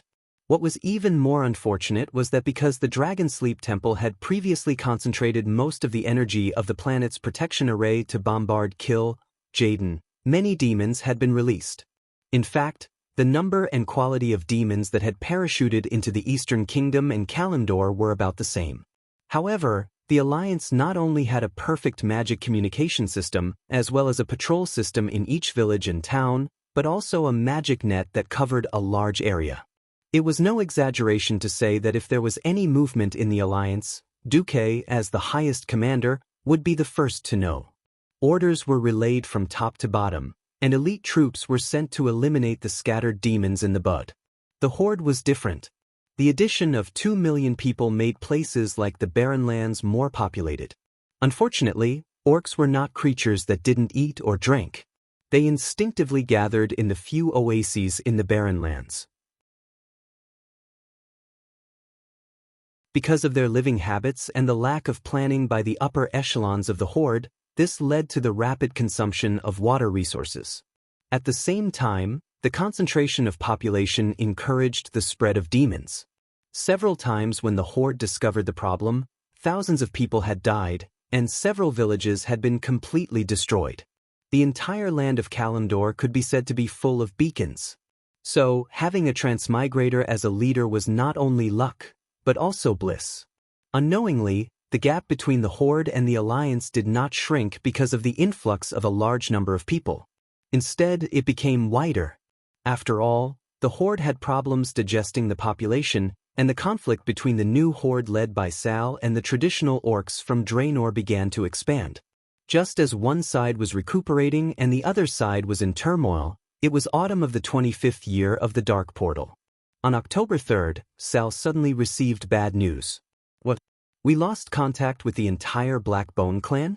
There are even traces of corpses crawling out of the graveyard.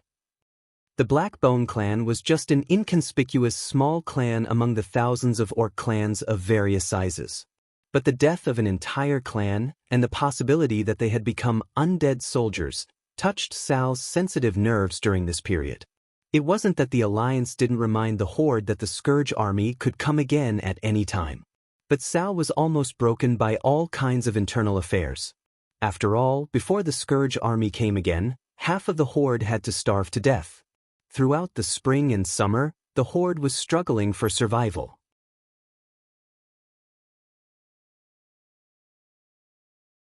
Chapter 1545. It was obvious that the tribe would have to pay for their carelessness. The current situation was like an endless loop. The tribe lacked food, and hunting alone was unable to meet the needs of the rapidly increasing orc population. The Alliance was not a charity. If you wanted food from the Alliance, you had to exchange it with ores. Traditional Draenor orcs also hated the act of engaging in productive work. Not only did they refuse to be miners, but the clans also refused to hand over their own hard work to the tribe. Since there was nothing to eat, the clans followed the tradition of robbing other clans. If the clans next to them did not have food, they would go to places with food like locusts. In the area controlled by the tribe in Kalimdor, the most fertile land was the grassy Thunder Cliff. Many starving orc clans ignored Thrall's ban and reached out to the Tauren Kodo herd. In their eyes, this kind of huge beast was worthy of the tribe's warriors. Cairn Bloodhoof ran to Thrall to complain every 2 or 3 days. Thrall repeatedly forbade the orcs from attacking the Tauren territory, but the poaching situation was still very serious. Not only poaching, but there were also private fights every day. Draenor orcs, ogres, and even Gruul's subordinates, Gallen, all came to Thundercliff to eat. This drove Cairn crazy, and he almost announced that the Tauren would withdraw from the tribe. In the end, Thrall had to let Varrock Salyafar patrol the border of Thundercliff with the chief's personal guards. Those who were caught poaching were publicly executed, and the situation was barely suppressed. Unfortunately, Thundercliff was the shortest and most convenient passage to the desolate land. As long as the Tauren stayed in the tribe, there was no reason to refuse the orcs to pass through their territory. It made the Tauren watch every orc passing through the road like a thief. This further exacerbated the conflict within the tribe. Now, seeing the report that the Scourge army was likely to sweep through Azeroth again, Thrall, who was inspecting the crossroads of the Barren Lands, felt deeply frustrated after reading the report. Was I wrong? I spent half a year, but I still couldn't let my people live a stable life. His eyes, which were always incomparably firm, began to have a confused look. Wajin did not know how to persuade Thrall, so he could only pat Thrall on the shoulder. No, Chief, you have done very well. No one in the tribe will do better than you. Actually, Sar was also bewitched. Even in Duque's celestial empire, it was not a simple thing to change from a nomadic people to a farming people, and it was not something that could be done in a short period of time. Throughout history, the Han had assimilated many nomadic tribes, but it often required the efforts of several generations to constantly change their customs and provide better living conditions and job opportunities before the transformation could be completed. Originally, the best way to divert internal conflicts was war. Unfortunately, the Alliance would not give the Horde such a chance. The absolute difference in power was not only known to the orcs that Thrall had brought from the Eastern Kingdom. Even the orcs who migrated from Draenor knew about it. While the Alliance was transporting the orcs, under Duque's secret guidance, they did not hesitate to show off the Alliance's muscles, the disciplined soldiers, the earth-shattering cannons, the rumbling tanks, and the gigantic battleships. Even if the targets were scattered demons or crazy evil beastmen, it was enough to leave a deep impression on anyone who saw it. To be honest, Sel felt like it was a miracle. Almost every night when he lay down, he wondered if the Alliance would turn around and destroy the Horde without the oppression of foreign enemies. However, at this time, Sal could not think too much about it. He would never forget how he led the newly freed Horde to fight the Scourge Legion in the southern Dalagen 10 years ago. Even if the Horde now had a branch of the Forsaken who did not go too far could not be compared to the Scourge Legion who spread death wantonly. Alas! Sal sighed deeply. Wajin, pass the order to gather the warriors of the Frostwolf clan and select warriors suitable for the cold weather from the tribe. We have no choice but to accept Duke's proposal for an expedition to Northrend. Who is going to lead the army? Wajin was not actually asking, but reminding Sal. Now that the atmosphere in the Horde was so stiff, most of the other races were unwilling to go on an expedition. No one wanted to go out here and have their homes raided by their own people. Especially the Tauren. The Alliance had put forward a requirement for cooperative warfare, and most of them were infantry. If the Tauren did not go, then only the orcs could fight in close combat. Sal's eyes were filled with sorrow. Just as he was a little hesitant, a young and majestic figure came into his sight. It was a burly young orc. Unlike the traditional Draenor orcs, he was more disciplined, and he also believed in the ideals of honor and firmness that his father believed in. And his character determined that he would be a brave warrior until the last moment. What do you think about letting Draenor go? Dranos Seraphar was Dranos Seraphar, also known as Little Seraphar. He was the young son of Varrock Seraphar and the nephew of the Horde's great hero, Brock Seraphar. Whether it was bloodline, status, or battle record, he was the leader of the younger generation. However, will the Alliance think that we are not good enough? Wajin cautiously reminded Sal. Sal smiled bitterly. Can I leave in this situation? Could Varrock walk away? Or are you going? The leaders of the Horde could not leave. Now the Horde was like a barrel of gunpowder, exploding at the slightest touch. If Sal was not here, the Horde would self-destruct without the Lich King's attack. Wajin, as the first advisor under Sal, was not only the leader of the trolls, but also the mediator. Many things that the chief could not come forward, he would come forward. Cain was nervous, so of course he would not go out. A Nastrian would not appear in front of the Alliance if he had a guilty conscience.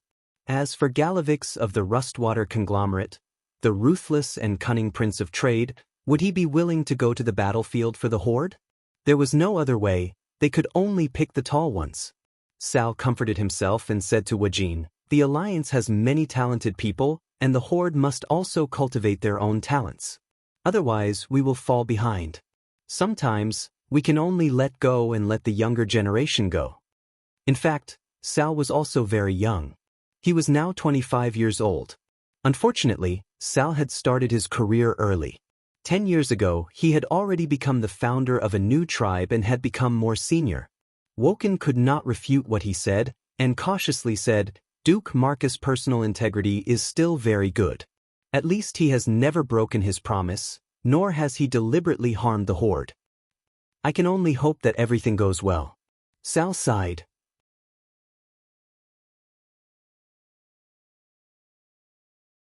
Chapter 1546. On the Alliance's side, Duque, who was in his own study in Karazhan, felt his balls ache when he heard that Thrall was really going to send Salyafar over. Damn, was he really going to repeat the Gate of Heaven's Wrath? The answer was obvious. Only a moron would do such a thing. In history, it was the Stormwind City Regent, Duke Bolvar for Dragon, and Salyafar who led the Alliance and Horde armies to fight side by side against the Gate of Heaven's Wrath. Then, Lich King Arthas, who was supposed to be in charge of the Ice Crown Fortress, appeared. How could Salyafar, who had the word brave carved on his chest, be afraid when he suddenly saw the enemy boss? He just went for it. He wanted to hack Arthas to death with his axe. In the end, not only did the Japanese not succeed, but they were also taken advantage of. Second Fool used Frostmourne to cleanly cut down Salyafar Jr. just as the war was about to break out. The Allied forces fell into the Dreadlord Varimitha's trap. Master Potioneer Putray of the Royal Pharmacist Association of Undercity betrayed them. This old fox used a new plague to kill all the undead, Alliance, and Horde soldiers at the Gate of Heaven's Wrath. Duke Bolvar was on his last breath, and Lich King Arthas retreated with heavy injuries. The Red Dragon Queen, who rushed over after hearing the news, found that the poison was spreading quite seriously. If it wasn't suppressed, all of Northrend would become a world of death. After all, the Dragon Slumber Temple was also in Northrend. Alexstrasza directly ordered the Red Dragon Legion to set fire to the battlefield with a powerful and blazing dragon breath to suppress the spread of the plague. In the original battle at the Gate of Heaven's Wrath, it could be said that the Calamity, the Alliance, the Horde, and even Sylvanas were the losers. It was like 4 people playing mahjong, and everyone had lost. In the end, the mahjong table was winning money. The situation in this life was very different from history. Duque couldn't afford to lose any of the Alliance's higher-ups just for a little Salyafar who only knew how to be reckless. Moreover, there were so many veterans of the Alliance who had changed their fates and survived. When would it be Bolvar's turn to fight? So far, Bolvar didn't have any notable achievements. He was just someone who looked after Varian's house. Duque couldn't bear to send young Salyafar off with William and his team. But won't a Nastrian cause trouble? Duque seemed to be muttering to himself. But there were 2 other beings in the room. Without a doubt. Definitely. The 2 voices spoke almost at the same time, and then they looked at each other. Queen Salolas took the initiative to lower her head and avoid eye contact. while Vashch, who was dressed in a white lace-made uniform, raised her chin slightly, seemingly a little proud. Duque rested his chin on his hand. He knew that Vashch was faking it. She used to be a palace maid. First, she fought secretly with other maids in the palace for 1,000 years. Then she fought openly and covertly in the dark underwater world for 10,000 years. Her skill in palace fights was no less than that of the Eridar twins. If Duque hadn't secretly held back before Vashch became a Naga and inadvertently made himself her only beacon of hope, Duque wouldn't have the confidence to control such a powerful demigod with a fickle personality. Moreover, Duque didn't trust the Eridar twins. It was indeed more suitable for Vashch to suppress them. Salolas, I want you to keep an eye on the tribe's bones. Salolas immediately understood. I'll focus my attention on the guys other than an Astrian.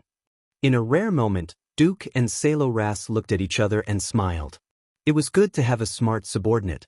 As a female demon who had personally come into contact with the Sun King, she could be said to have an extremely accurate grasp of the human heart. Since the Sun King wasn't willing to jump out immediately when Jaden descended and shout, "Welcome to the King's army," then he definitely wouldn't dare to personally make a move on such a small matter in no cent. Now, he had a very advantageous position. Back then, he had persuaded a few dreadlords to rebel against the Lich King. Afterwards, these few dreadlords followed him into the tribe. According to him, these guys were just like the demon pets enslaved by the warlock.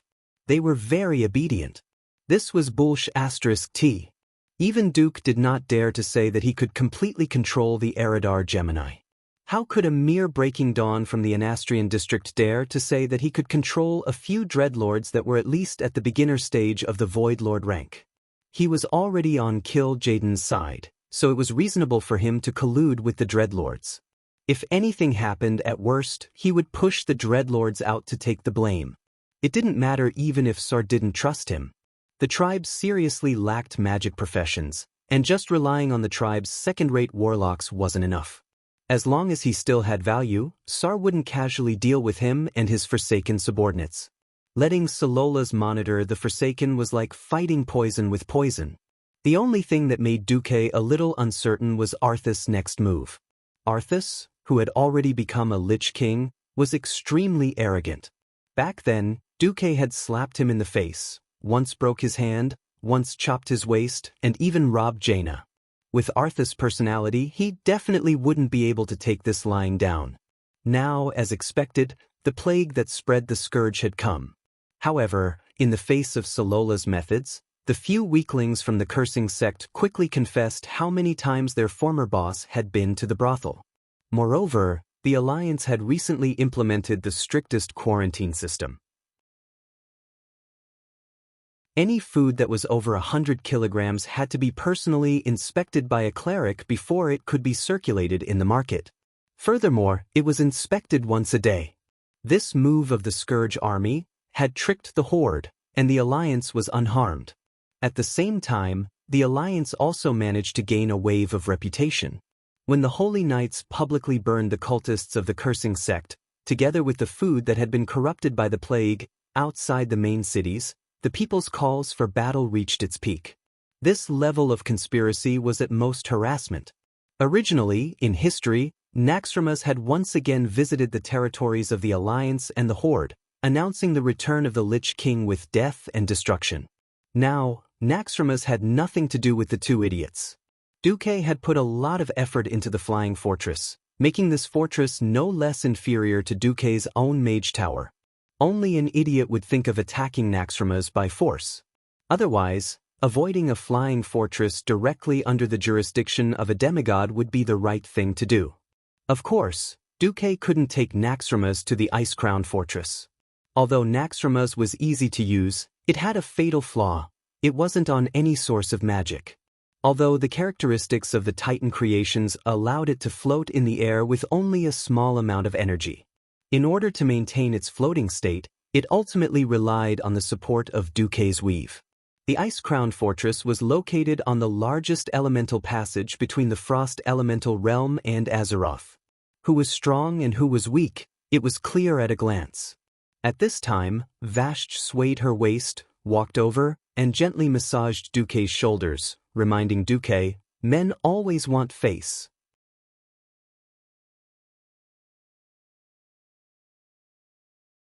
Chapter 1547. Duque's heart skipped a beat. Vashj's reminder was indeed useful. The alliance's current territory was too large. If they wanted to bully the lower tribes, the alliance's military strength was definitely enough. To defend against the Lich King, who stood at the top of the demigod level, the alliance's current defense was not enough. If Arthas personally came to destroy their homes, not to mention small towns, except for the Dalajan who could attack and defend, most of the capital cities would not be able to do so. Excluding Duque's Karazhan, at most, the Watchtower, as well as the Fearless Fortress and Naxxramas, which were under construction, could withstand it. Wherever Arthas appeared, the entire airspace would be dominated by frost elements. Unless Duque personally made a move, no one would be able to teleport over. Demigods were not easy to make a move. After killing Jaden with a big move, Elune had already spoken, telling Duque to take it easy. The great power used by the true gods of Azeroth and demigods was, after all, the energy of planet Azeroth. If it was overused, it would hurt the vitality of planet Azeroth. The last time he killed Thun, the planet's vitality had already been greatly damaged. It was in the recovery period and could not afford to make any more trouble. Damn. Duque could not make a move casually, and conversely, Arthas did not dare to leave Northrend casually. Without the geographical bonus of that icy and snowy continent, would Arthas dare to fight him, Duque, when he had the geographical advantage? This was a big question mark. There were many strong people on the other side who could come out and cause trouble, but there were only a few who had the deterrent power of a nuclear strike. Vashj's reminder was very good. Since it was impossible to predict the enemy's target, he would use the enemy's weakness and force the enemy to hit the designated target. Duque tilted his head and smiled at Vashj. Vashj understood at that moment and bent down to move closer to Duque. Duque did not have any desire. He only caressed her smooth face and gently said, "Since I casually changed your fate back then, and you have chosen to follow me now, I swear I will let you live a good life." Vashj smiled faintly and gently held Duque's hand, rubbing it. "Being able to serve Master is my greatest wish." She put her mind in the right place.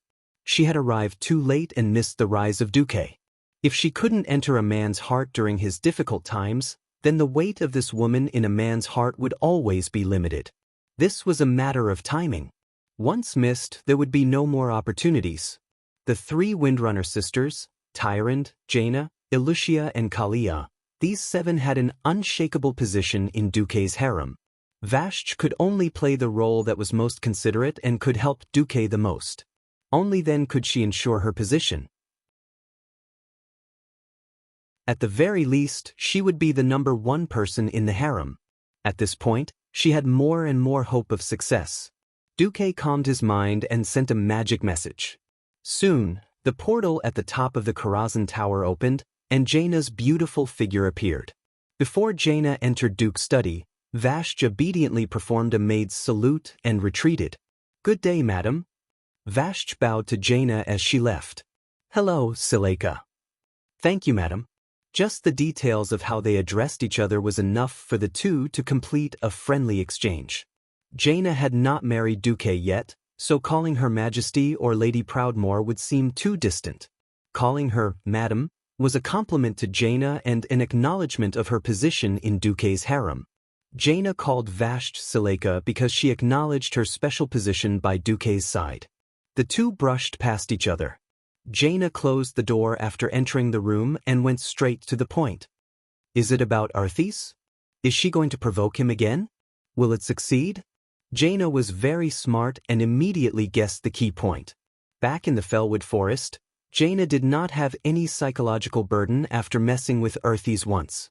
It was just that she did not think that Arthas would kneel in the same place twice. Duque shook his head. No, it was barely successful back then. Now that Arthas has merged with Nuzul's will, it is even more impossible to succeed. He is calmer now. Then what should we do? Jaina very naturally walked around Duque's desk and sat on Duque's lap. Duque smiled and completed the posture of carrying her. Doesn't Arthis never forget that he is the master of Lordaeron? Jaina naturally understood. Then I will visit Lordaeron? Duque smirked and kissed Jaina. I will go in private. We will go this far together. Lordaeron used to be the only pearl of the Alliance. After Arthis killed his father 15 years after the Dark Portal, Lordaeron once fell and became a city of death. After that, Anastrian occupied it for a short time and almost turned it into a city of darkness, which then became a tumor in the Alliance. Fortunately, when Lordaeron was on the verge of destruction, Duque first brought out Kalia Menethil, the legitimate heir. Later, he organized an army of the Alliance to drive away the Sun King, which led to the revival of Lordaeron. 10 years had passed. Almost the entire land of the eastern and western Plaguelands had now been decayed. Now, with the help of Tyrande and Malfurion, and the help of the druids of the Cenarian Circle, the rotten soil was finally purified. Those that could not be purified were all taken to the Endless Sea and thrown into the Great Whirlpool. Kalia discussed with the ministers and renamed the eastern and western Plaguelands to the Eastern and Western Holy Light. This name was actually quite suitable for the current situation. After all, in the former Eastern Plaguelands, there was the holy city of Stratholme, which had changed history, and the Holy Light's Hope Chapel. In the Western Plaguelands, there was Uther's tomb in the south of Endoril, which had been destroyed by the Calamity Army. With the support of Duque and Kalia, Tyrion Fordring and Gavin Raddoom, the only two remaining 5 Silver Sages, had changed Andoril into the headquarters of the Silver Hand Knights. There were more than 10,000 knights stationed there for a long time. There was also a mechanized corps composed entirely of humans, with 600 tanks of various types and 30 flying battleships. There was also a Dalajan mages, as well as more than 1,000 paladins or paladin apprentices. It was precisely because they had suffered the greatest destruction and degradation that the people of Lordaeron had the strongest will of the Holy Light. In front of the teleportation portal of New Lordaeron City, the royal knights were lined up neatly, holding their shining swords high. They welcomed the visiting Queen Kurtiras with the most orderly military formation amidst the music. Sister Kalia, Sister Gianna, the two beautiful queens hugged each other warmly. Unlike the formal greetings between the heads of state, their special identities as members of Duque's harem made them really close like sisters. Even the most picky person would not be able to find any trace of hypocrisy when looking at them. The new nobles of Lordaeron looked at them with pure admiration on their faces.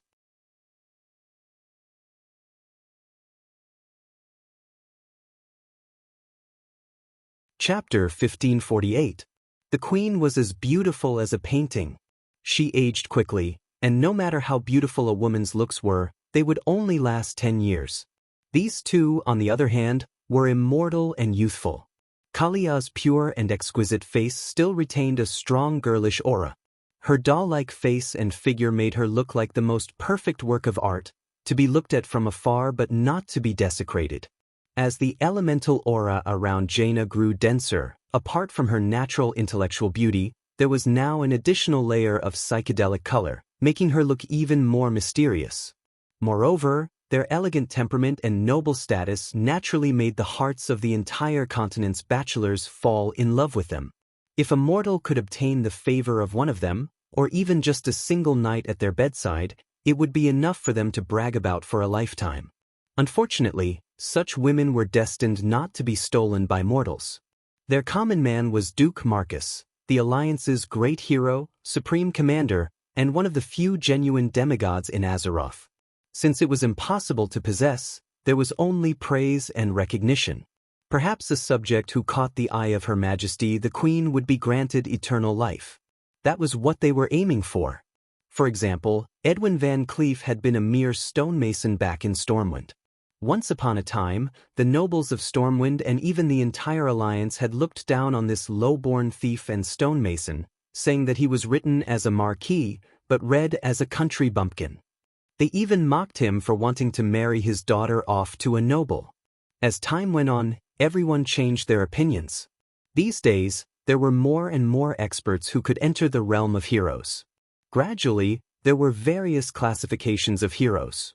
The lowest was the ordinary hero, and above that was the epic hero and the legendary hero.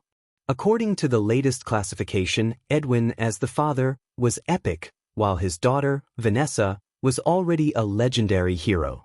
Marrying off his daughter to a noble was a mortal's idea. The truly amazing thing was to send his daughter to be a maid under Duque's command. It was true that the Marcus family's status had risen with Duke's advancement. Didn't they see that even the maids were leveling up? When Vanessa had been a maid for the Marcus family, she was just a girl with better skills. Later on, the one who wanted to be a maid was already a radiant moon great astromancer, Solarian. Recently, with Vashti's allegiance, everyone suddenly discovered that only a demigod could become Marcus family's maid. Countless nobles beat their chests and stamped their feet in regret.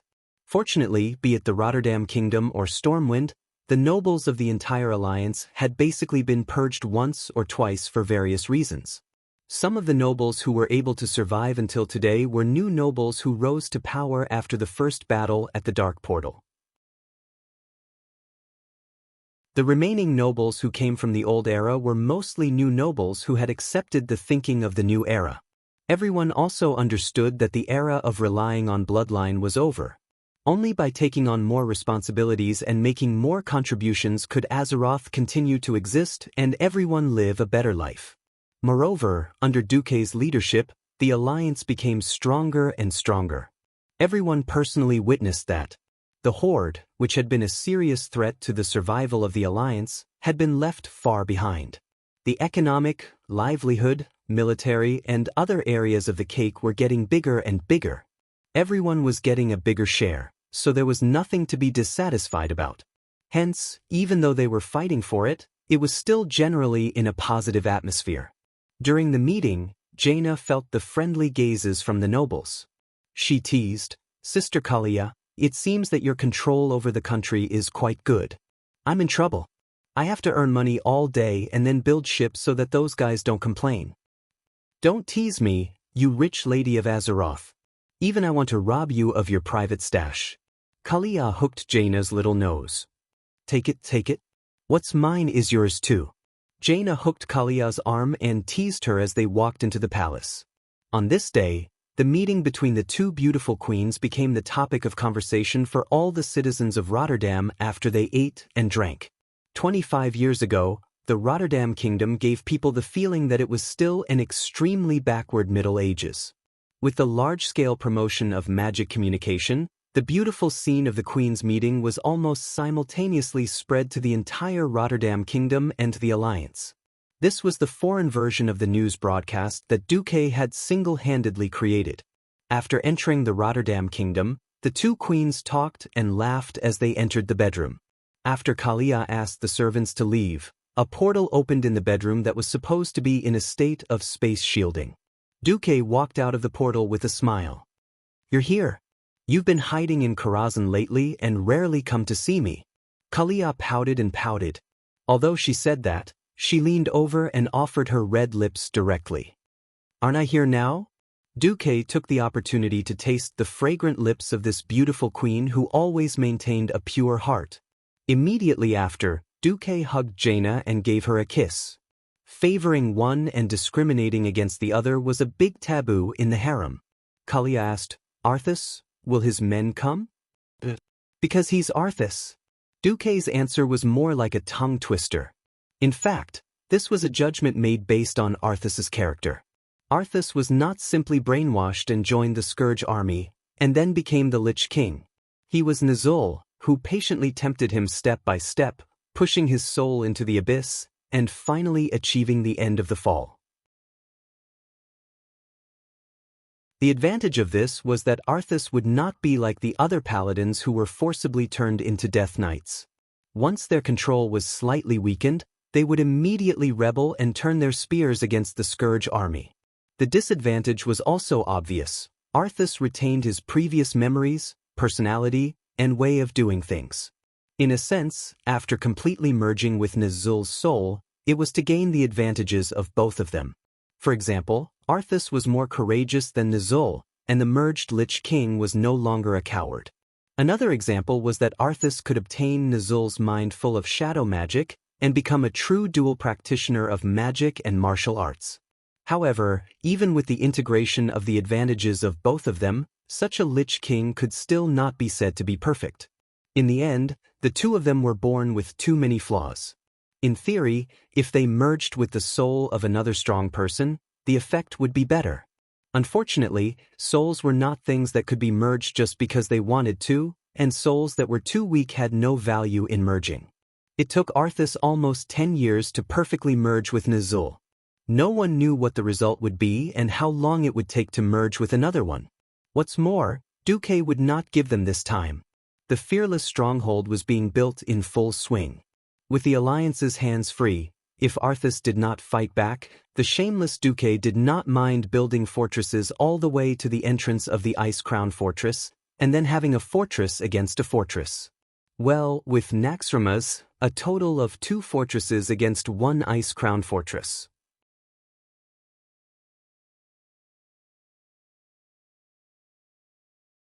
Chapter 1549. In a sense, this was a counterattack that Arthas had to make under the pressure of the general situation. It couldn't be helped.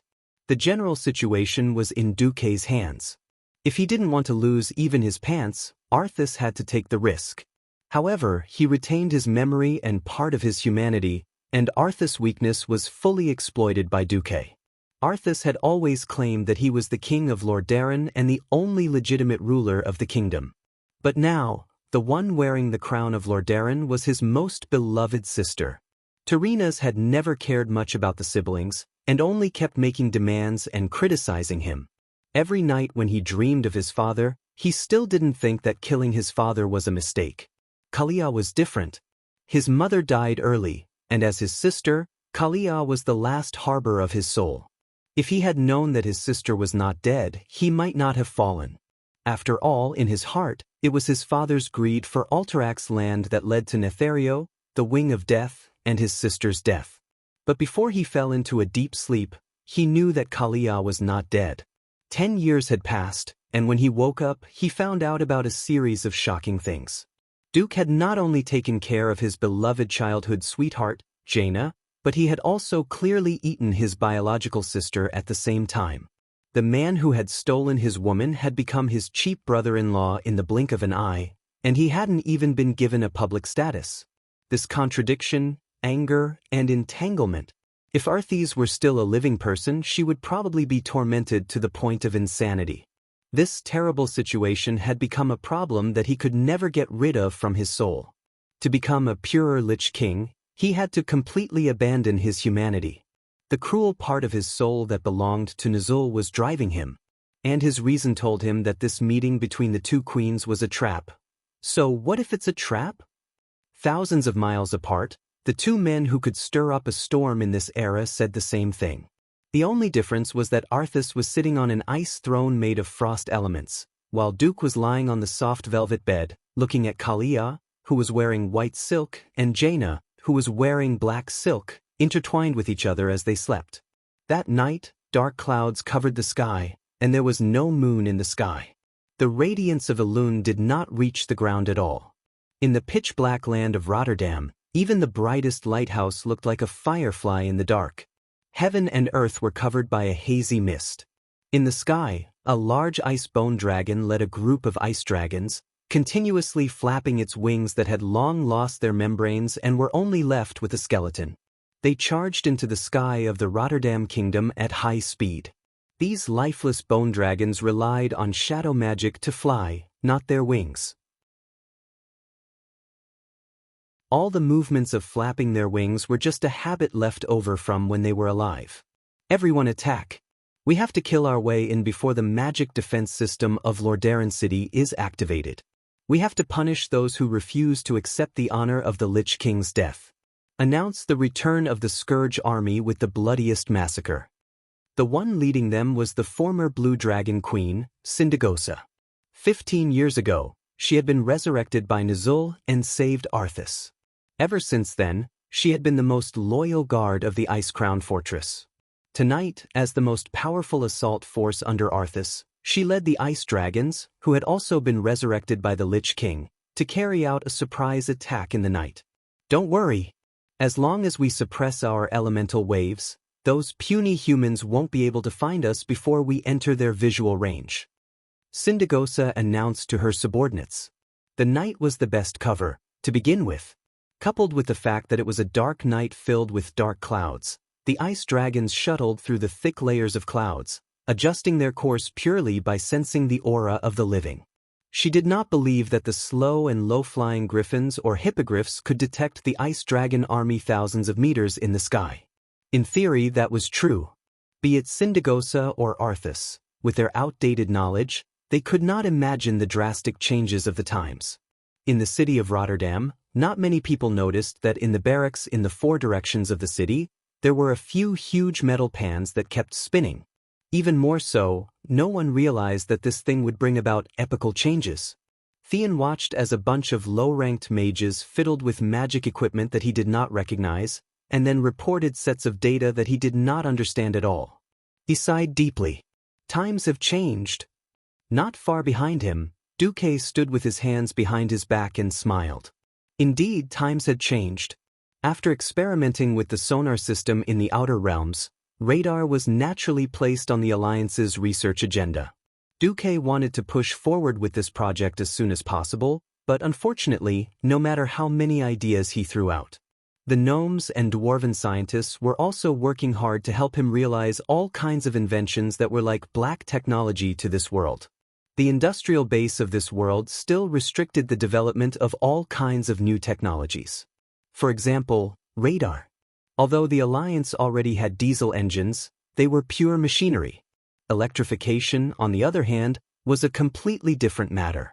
Duque had used the rotating electromagnetic coils to create a generator for the Alliance, but there was still a long way to go before he could create a stable electronic radar. Fortunately, in addition to technology, there was also magic in this world. Duque could link the weave and make each node of the weave emit weak elemental waves at a fixed time and frequency. The Ice Dragon army, who did not know, thought it was natural elemental waves. In fact, the missing and feedback of each elemental wave had been collected by the elemental radar at each node. After a long period of training, these Earth mages, who had been unable to advance further in the field of magic, found a new life value in this special field. Elemental reactions confirmed. For the time being, there are 114 confirmed reactions. Direction 5 degrees west-northwest, speed 71 kilometers per hour, and still accelerating. Griffin Brigade of the 1st Air Force of Rotterdam, asking if they want to intercept it? In the newly established Air Force Command of Rotterdam, it was a scene of bustle. The noise made traditional knights like Tyrion and Gavin Rad confused. Finding the enemy through radar and commanding the Air Force was a headache even for Kudrin Wildhammer, the #1 person in the Alliance's Air Force. Yet Duque the Transmigrator did it well. Faced with the inquiries of his subordinates, Duque shook his head. Griffin Brigade, don't go. It's a pointless waste of combat power. Order the Brothel Brigade to get into formation and fire according to the shooting elements I provided. Listen to my command and fire in sequence. 3, 2, 1. Launch the flare. The Ice Dragon army, who had been traveling at high speed through the dark clouds, suddenly saw their eyes light up as a violent shock wave spread through the clouds above their heads. The next moment, it was as bright as day above them. That's impossible. Sindagosa was shocked. The sun seemed to be very strong tonight. You're tuning in to the Passion Pages YouTube channel. We're so grateful for your support, and don't forget to subscribe to join us on this incredible journey through captivating stories. Your generosity through donations truly makes a world of difference, as it's the primary source of revenue that allows me to expand and enhance this channel for you. Thank you from the bottom of my heart for being a part of this adventure.